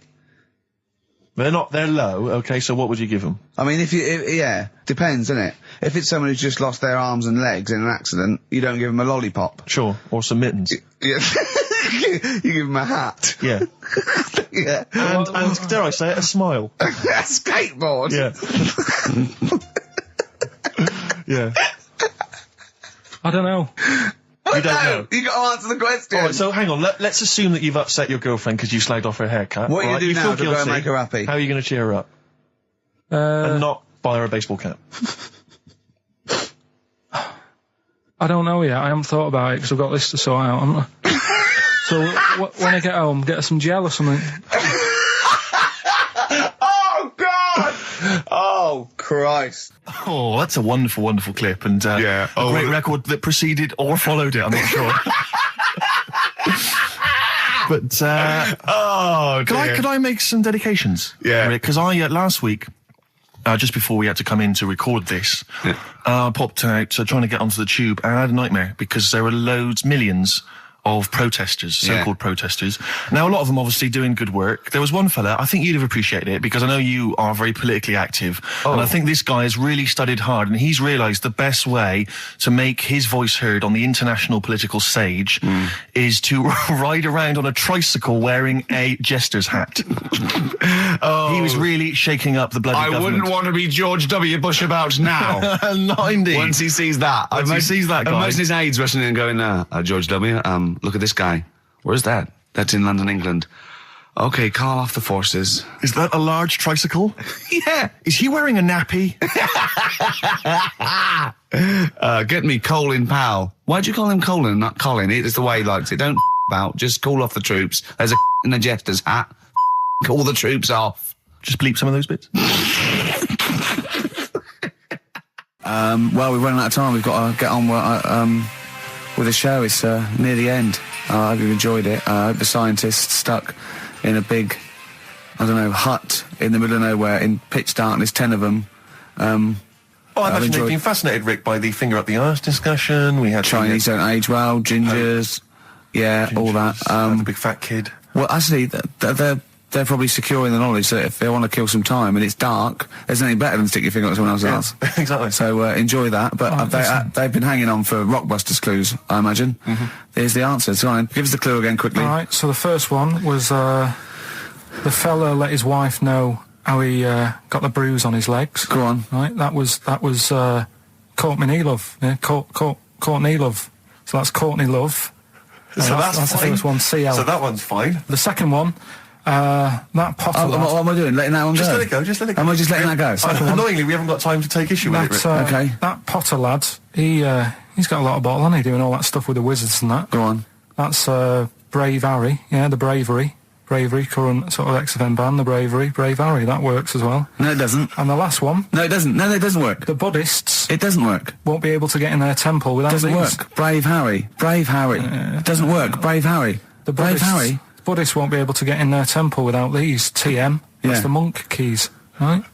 So who got all them? The monk keys. Who got all them? Right? Which band are called the Monk Keys? The Monkeys. Oh, the Monkeys. Yeah, the Monkeys. From their classic first album, Velvet Underground and Nico, which apparently peaked at a disappointing 171 in the US charts. Think of that. And that's obviously Louis de Velvet Underground and Waiting for the Man. Yeah, great track. So we were talking, we were doing White Van Man, and we got onto genetically modified babies, but and somehow then Carl started telling a story about someone with a horse, and then he got onto, he was trying to make money selling flowers. Just do the flowers briefly. Well, hang on, I just want to recap slightly. So there was a family, and who had the horse in the family? It was... Because you lived on an estate in Manchester. So the mother was a right pig, apparently. Well, I don't know whether that's you relevant. don't need to go that far. But what I'm trying to do is like make a picture for you so you understand. What does she look like? Who did she look like? Bit of a, and no disrespect to her, bit like Pauline Quirk. Quirky, yeah. Right? Okay, I knew you were going to say that. Yeah. I knew it was going to be Pauline. Did she have any tats? I've never got that close to it. Okay, all right. So who had the horse? Was this her son or her husband? No, her daughter. Her daughter had stolen a horse. Yeah, from I don't know where. There was I think there was some stables down the road or something. And they kept the horse in the house with them. They kept it in the house. Did they didn't get have caught? it for long. No. Sorry, and you said you were in the house one day and you saw the horse. No, in there. what happened was I was. They did this thing at school about raising money for charity, right? For some local charity. And they said you can do anything to raise money, and they came out with all these ideas, and I thought that's good. What was the charity? Well, I don't know. I thought forget the charity. Yeah, that's just a good way of making over. So you're a charity. So I asked my mum for some because she used to have a lot of flowers around the house. Sure. I said, can I just take some snippings off them, and I'll go and buy some plastic cups, and got some soil out of the garden, planted the bits of plants in them. Yeah. Got a tray. Yeah. Had about 25 plants on it, selling them for 25 pence each. Excellent. Did you sell any? Yeah, sold loads. Did you just cut? You didn't just cut them and stick them in the soil? Yeah, they wouldn't have survived. But I think people sort of thought, well, good on him for trying. But anyway, so I went round to theirs because I thought their house could do with a bit of colour and stuff. Yeah. So it's a bit rough. So as I went... The horse went, thank God for that breakfast. They've been feeding me kitty cat. So I got up to the door and they opened the door and it was one of them houses where no carpet. Yeah, a horse in the living room. You know. We've all been there. And the horse was walking around the living room. Oh. I looked quite happy and everything because I always say that about animals. Black Beauty was on. Yeah. Well, think about it, right? If you were a horse, where would you rather be? In a little wooden hut with a load of hay, or in like a house with a central heating, 3-piece suite, and a telly and that? Telly and that. No, but I was saying this the other day. And an Atari, right? I was walking through London. Commodore 64, rubbish. Exactly. Walking through London with Suzanne, right? Yeah. And you know, like homeless people always have dogs. And she said, "Oh, I hope she looks after it." I said, that dog is happier than most dogs, right? Because people always walk past and give it a pat on the head. Yeah. It's with its owner all the time. Yeah. It's out in the open. It's not locked up in a house. Yeah. It doesn't eat, but other than that, no, it does eat though. They're always all right. So that's what I was saying. I think this horse was doing all right for itself. Do you know what I mean? Well, not many horses have got their own house. Exactly. For a start, yeah. Well, anyway, that's by the by. Yeah. So anyway, this family. It was a bit. What were we talking about? It was about cloning, genetically modified kids and all that stuff. Yeah. Right. Now, what I'm saying is, you could say, right, Steve, you could have a baby, right? And Ricky could see it and say, God, I want one that looks like that. Yeah. Right. It could happen, Rick. So come on, work with him. So you take it to the doctors, and I don't know what they do. They inject it with something or whatever. Yep, that's how it's done. Yeah. And get a little baby, and there it is. It looks the same. Now the thing is, you separate. You both go off and do your own things. Yep. Right. Now, you look at Stephen. You look after your baby. Yeah. You treat it well. You give it good food and I'm a good dad. all the vitamins and stuff. Yeah. Ricky just gives it cheese. Right. So then it changes its looks. It goes a bit fat. It gets tired easily and that sort of thing. Now, when this family, why am I just feeding a baby cheese? Right, this family who had a horse in their house. Yeah. They had a little baby, and my mum went round and said, "You're not going to believe this, but it's a beautiful looking baby," right? Yeah. And I was like, well, And the weird thing is, it was a good-looking kid, but as time went on, they didn't really look after it. And I'm not saying, like, abusing it, but it used to run around, it used to play out till, like, 10 at night. Yeah. It used to chase cars. Right. It was a bit... Did it have hooves? No. Chase cars. Right. What sort of kid chases cars? Oh God! Was it called Rover? Did it catch sticks? It's Liam, it was called, right? Right. Now, the weird thing is, it was a good-looking kid, but as time went on, and all that, like, not eating properly, and its hair was all patchy. It's not Liam Gallagher, is it? And chasing cars and that, and it became an ugly kid. It's definitely Liam Gallagher. And that's what I'm saying, right? You can clone all you like, but at the end of the day, it's how you brought up. Brilliant. Wow. Live. Wow. That was a hell of a point. Oh God. But am I right? Oh, you're always right, Carl. XFM 104.9. Lovely, that one. Now, again, I broke the rules in the week. I met up with Carl. I had lunch with him. And we were chatting and having a cup of tea. And it got onto one of Carl's favourite programmes, was the Tales of the Unexpected. Ah, of course. And all I can think is that he's probably the only person in Britain where they were unexpected. I mean, to him, when that twist came in, he'd go, gee, I can't... Yeah. Oh, God. Can't believe so it was the tree that did it. I mean, he was probably the only... And we were telling all these stories of horror, and he liked horror stories. And I told him this story. And I don't know if this had come across in the way, but I told him this story.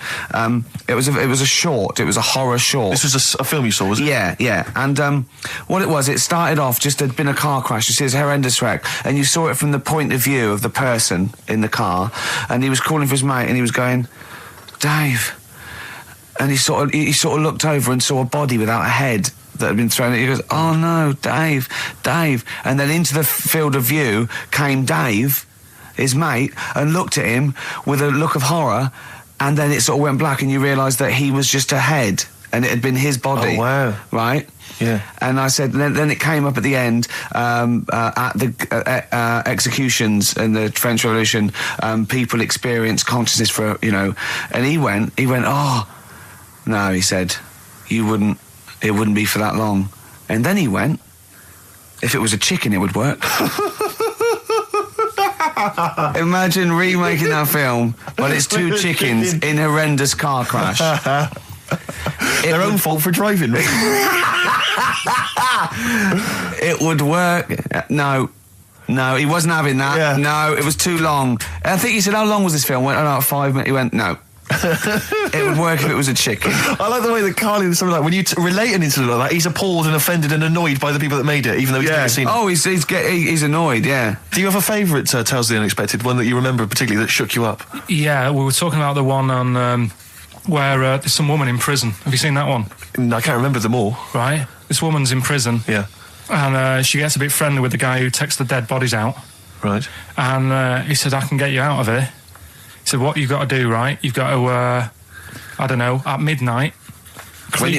When you hear the bell toll, that means there's been a dead body. Yeah, there's been a dead body. So what you've got to do is go into, like, the place where all the dead bodies are, get in the first coffin on the right, and then I'll come along and carry you out, and you can run away and escape, right? So she goes, yeah, all right then. So she hears the bell go. I'll bury you, right? And then I'll come back later and dig you up. Right. Yeah, but that's the point. It doesn't matter. It does matter. Trust me, Carl, it really matters. Okay. Listen, I don't know if I'm going to ruin this for people at home. Yeah. Can I just skip to the end? I would imagine that she gets buried and he doesn't come back, and she has to get buried alive. Better than that. So she gets in the coffin, and she's lying there for ages. She's buried. She can feel a bit of movement going on, so she's obviously, being carried somewhere, so she's thinking, this is it, I'm getting out. And she's lying there for ages and thinking, why isn't someone coming and lifting the lid off this? Do you know what I mean? Letting me get out. So she's really bored. She gets a lighter out, right? Lights it to have a look at who she's lying on. It's only the fella who said he'd help escape. Oh. How bad is that? That is... How bad is that? So it is quite important that she's buried alive then, isn't it? In retrospect, you realise that the jeopardy is that she's buried alive and can't get out. Yeah. It makes it so much worse, doesn't it, than just like lying in the morgue and going, actually, I'm getting out of here. Yeah. This isn't going to work. Look at Carl's face. Having told that, he's so pleased. His face is lit up. He's beaming like a child. Have you seen any? Is that your favourite horror thing ever? This is XFM 104.9. I'm Ricky Gervais with me, Stephen Merchant. You're listening to the best of, basically, Karl Pilkington. Avalanches, frontier psychiatrists. Absolutely. Well, we've had lots of emails. People, obviously, we inflamed and provoked about the Cornish pasty. I've got a couple of amendments to that. The crusty bit, is actually as a handle, because obviously the miners had dirty hands, and they'd eat all the stuff in the pasty, and they'd be left with this sort of crust, and they could throw that away. Also, someone told us that at one end was an apple, so you have a little sweet as well. A dessert. So, there you go. You noticed how, over the years we've been doing this, way back when we started XFM, no one ever contributes when we ask about the music, when we ask about hip-hop, or their, opinions on that, anything important. But start talking about pasties. Yeah. We've had about 5 phone calls. Yeah. And someone phoned up to confirm. They used to work for Upper Crust, and basically, Karl got all excited. So it is true. She went, well, I don't know if it's true. I've read the same sign you did, Karl. Interestingly, there's an email here that says, which basically offers a history of the baguette, and talks about after the revolution, the government decreed that all of France must eat the same bread. And it was up to the bakers to bake this bread of equality. And then Napoleon kind of made sure it was a particular, he kind of set in. Obviously on the bread you can eat anything you find in the garden, frogs, snails, bits of horse, But squid. the interesting thing is, Rick, that there's no mention of sticking it down your trousers whilst going to war. The French have tried to keep that secret for over 100 years, It was only Steve. the upper crust people. Nearly 200 years, that is a top secret. Somehow Euston Station upper crust got hold of a document, left behind in an old sea chest, possibly Napoleon's, could have been Josephine's. Unfortunately, jotted it down. He's kicking himself now. Oh, Secret, I cannot believe I left a note. If he talked like that. He did. He did that, yeah, he talked English, but in a very funny French accent. Do you remember, there was one thing that, talking about funny French accents, you remember Allo Allo? Yeah. Remember, it was on about 5 o'clock in the afternoon, but they still made, because it was a funny Frenchman, it was that English guy who was posing as a French police officer. It's very complicated. He would often walk by, and I remember there was one where he said, I was pissing by the door when I heard a shit. Oh yeah. Now that's passing by the door. I'm allowed to say passing that. by the door when I heard a shot. That's what he's saying. I'm allowed to say that at 2 o'clock because I'm just saying I'm talking in a French accent. Yeah. I was pissing by the door when I heard a shit. Yeah. That's fine. Yeah. Because I'm speaking French, Karl. Do you know what I mean? That's the rule. Right. Okay. Educating Ricky. What have we got? Airy Chinese kid. Go on. Right, yeah. This is the... I didn't want to do this. What do you want to do it? Well, I wanted to give you 3, and I gave you one. It was like the alien man gets a beard or whatever. Yeah, which was total rubbish, so this one should be better, maybe. Hairy Chinese kid. Right, well, we've talked about hairy people in the past. True enough. Haven't we? Yeah. The little kids who grew up in woods and hung around with wolves and that. Yeah, again, you're confusing it. Yeah, they're not, there were some people that were born... very hirsute. They were not the people who were brought up with wolves. You just put that together in your Homer Simpson type mind. Right, well, this is like a sort of close to that sort of story. Yeah. But the weird thing is, right, Chinese people aren't that hairy as a nation. No, seriously, that's a well-known fact. They don't have that much body hair and stuff. Okay. So this little kid who was born over there, he was like covered in stuff. Was he? And it was only his nose that wasn't hairy. The rest of his body was caked in hair, right? And his hair sort of What grew. sort of hair was it? Was thick hair. No, what I mean is, was it sort of like a pony's mane, so he just looked like an Ewok? You know what I mean? Just like hanging down sort of straight, dark hair. In the picture, it looked like it grows from his eyebrow. It grows from his eyebrows quite thick. And then it just goes all the way over his head. You don't think it was just really long eyebrows that he'd done a comb over? No, it was all over his body. It had a picture of like his back and that. Yeah. And Had he styled it? Had he styled it at all? Did he have it in a quiff or? No, it was just hanging all over him. Yeah. And they were like, this is a bit weird, happening in China, where we're not normally that hairy. That was the scientist speaking there. And the local press and that were getting him down, calling him Monkey Boy and all this. Oh. And thinking Chinese press. But the doctor, yeah. Oh, they're cruel, aren't they? The It's like those game shows. That's Japanese, isn't it? Yeah. That's what, yeah. And the doctor said, I was talking through all that time while we were just like talking to each other then. Because I turned around and I still saw he was talking. So anyway, the local press came there to see the hairy boy, the monkey yeah, boy. and they were like being tight, taking the mickey out of him, and the doctor said, Driving him nuts. said he's only hairy. Said he's a healthy young kid. The only faults he's got is he's got a little bit of eczema and a boil. And he said everybody should just treat him the same, and I think he grew up a healthy kid. Yeah, so that's the. That's the end of the story. That's not a story. Why? But I've got nothing. I don't know what to say to that. So someone in China was born slightly hairier than the rest, and he was normal apart from eczema and a boil. That to me isn't a story. But if it is, I've got a million. I mean, it's sort of like bloke from Manchester went a bit bolder than the rest, got a job on radio. He was normal. I mean, that's not a story, is it? So, would you like to start on your to Steve, because I've heard all these. Well, we won't do them all. Well, we'll start off with the Mr. Freeze. Tell Steve the story of Mr. Freeze. This is the first time he nearly died. This is the most serious of the lot, really. So, what it was, do you know, like, don't know if your mum and dad did the same thing, but, like, they do the weekly shopping on like, a Friday.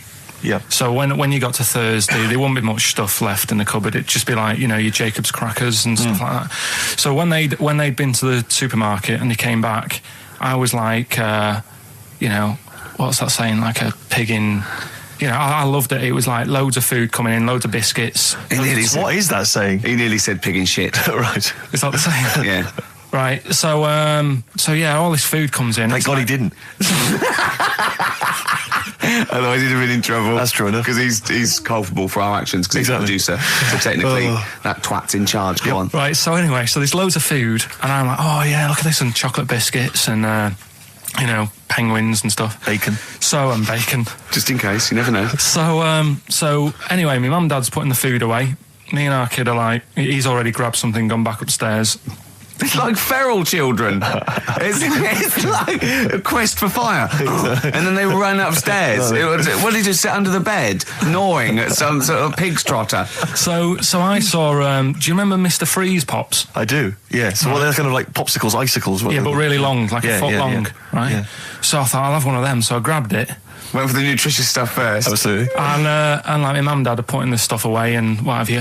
And I rip it open and knock it back. Right, straight away, just right back like Swallow that. it straight away, yeah. But it went down the wrong way, right? So I was down like, your shirt? So I was like, oh God, I can't breathe. And my mum and dad didn't even know what I'd ate. Do you know what I mean? I ate it so quick. Yeah. And I'm sort of tapping my mum on the back, going, and she's going, oh God, you know, he's choking again, because I was always choking. If it was one thing, I don't know if I've got like a small throat, but I mean, even Ricky knows I can't drink that much, can I? Yeah. Do you know, or eat pebbles. I'm not a quick drinker. I'd always, I think I'm scared of like swallowing stuff. Yeah. And it was like bottle tops and mint imperials and stuff. I was always choking on stuff. Oh, jeez. So anyway, she's going, oh God, what's he picked up on it now? Drop it. So, and hit his nose with a stick. So I was going, I'm choking. At this point, my dad had I think he'd put his share away, you know, his food away, and he'd gone. His share, I love it. He'd gone to watch like Winner Takes All or whatever in a lounge, and I was in the kitchen, and I was starting to I didn't care anymore. Do you know what I mean? I just got to that point where I wasn't struggling anymore. You just thought, I'm done. I just was like falling to the ground. And my mum's going, you know, get in here, I think it's serious. And my dad comes in and sort of starts shouting at me, saying that's what you get for being greedy. He didn't even know what I'd eaten. Well, it was the moment to teach you a lesson, certainly. So he's there like that, and my mum's going, oh, look at him. And my lips were going purple, and my eyes were rolling into the back of my head. You look like Marilyn Manson. And so anyway, she grabbed me from behind and did that fireman thing. The Heimlich manoeuvre. Yeah. And, you know, winded me. And it came up, and I was all right. What, the whole popsicle came flying back out? You see, that's what I don't understand, because there was nothing there. No, just a little bit. No, it swells up, doesn't it? Because it irritated it, so it went down your sort of like your epiglottis. It went down the wrong way, like it went into your air canal instead of your throat, and it sort of it sort of spasms, and that's the fear. You just got to calm it down and relax. So in time, I would have been all right anyway. Well, no, you might have. So that's so that's hang on. one. No. But the weird thing is, like for like 3 days after that, I felt like a sort of a special person. I went to school. I'm saying nothing. I did full days. A special needs person. Yeah. I went to school the next 3 days after that. I didn't like wag it or anything. I did full days. I love that. 3 days, turn over to Yeah, exactly. After 3 days, you thought, screw it. Yeah, did a quick history exam. Right, next one. Weird. That's popsicle. That's popsicle hell, we'll call that.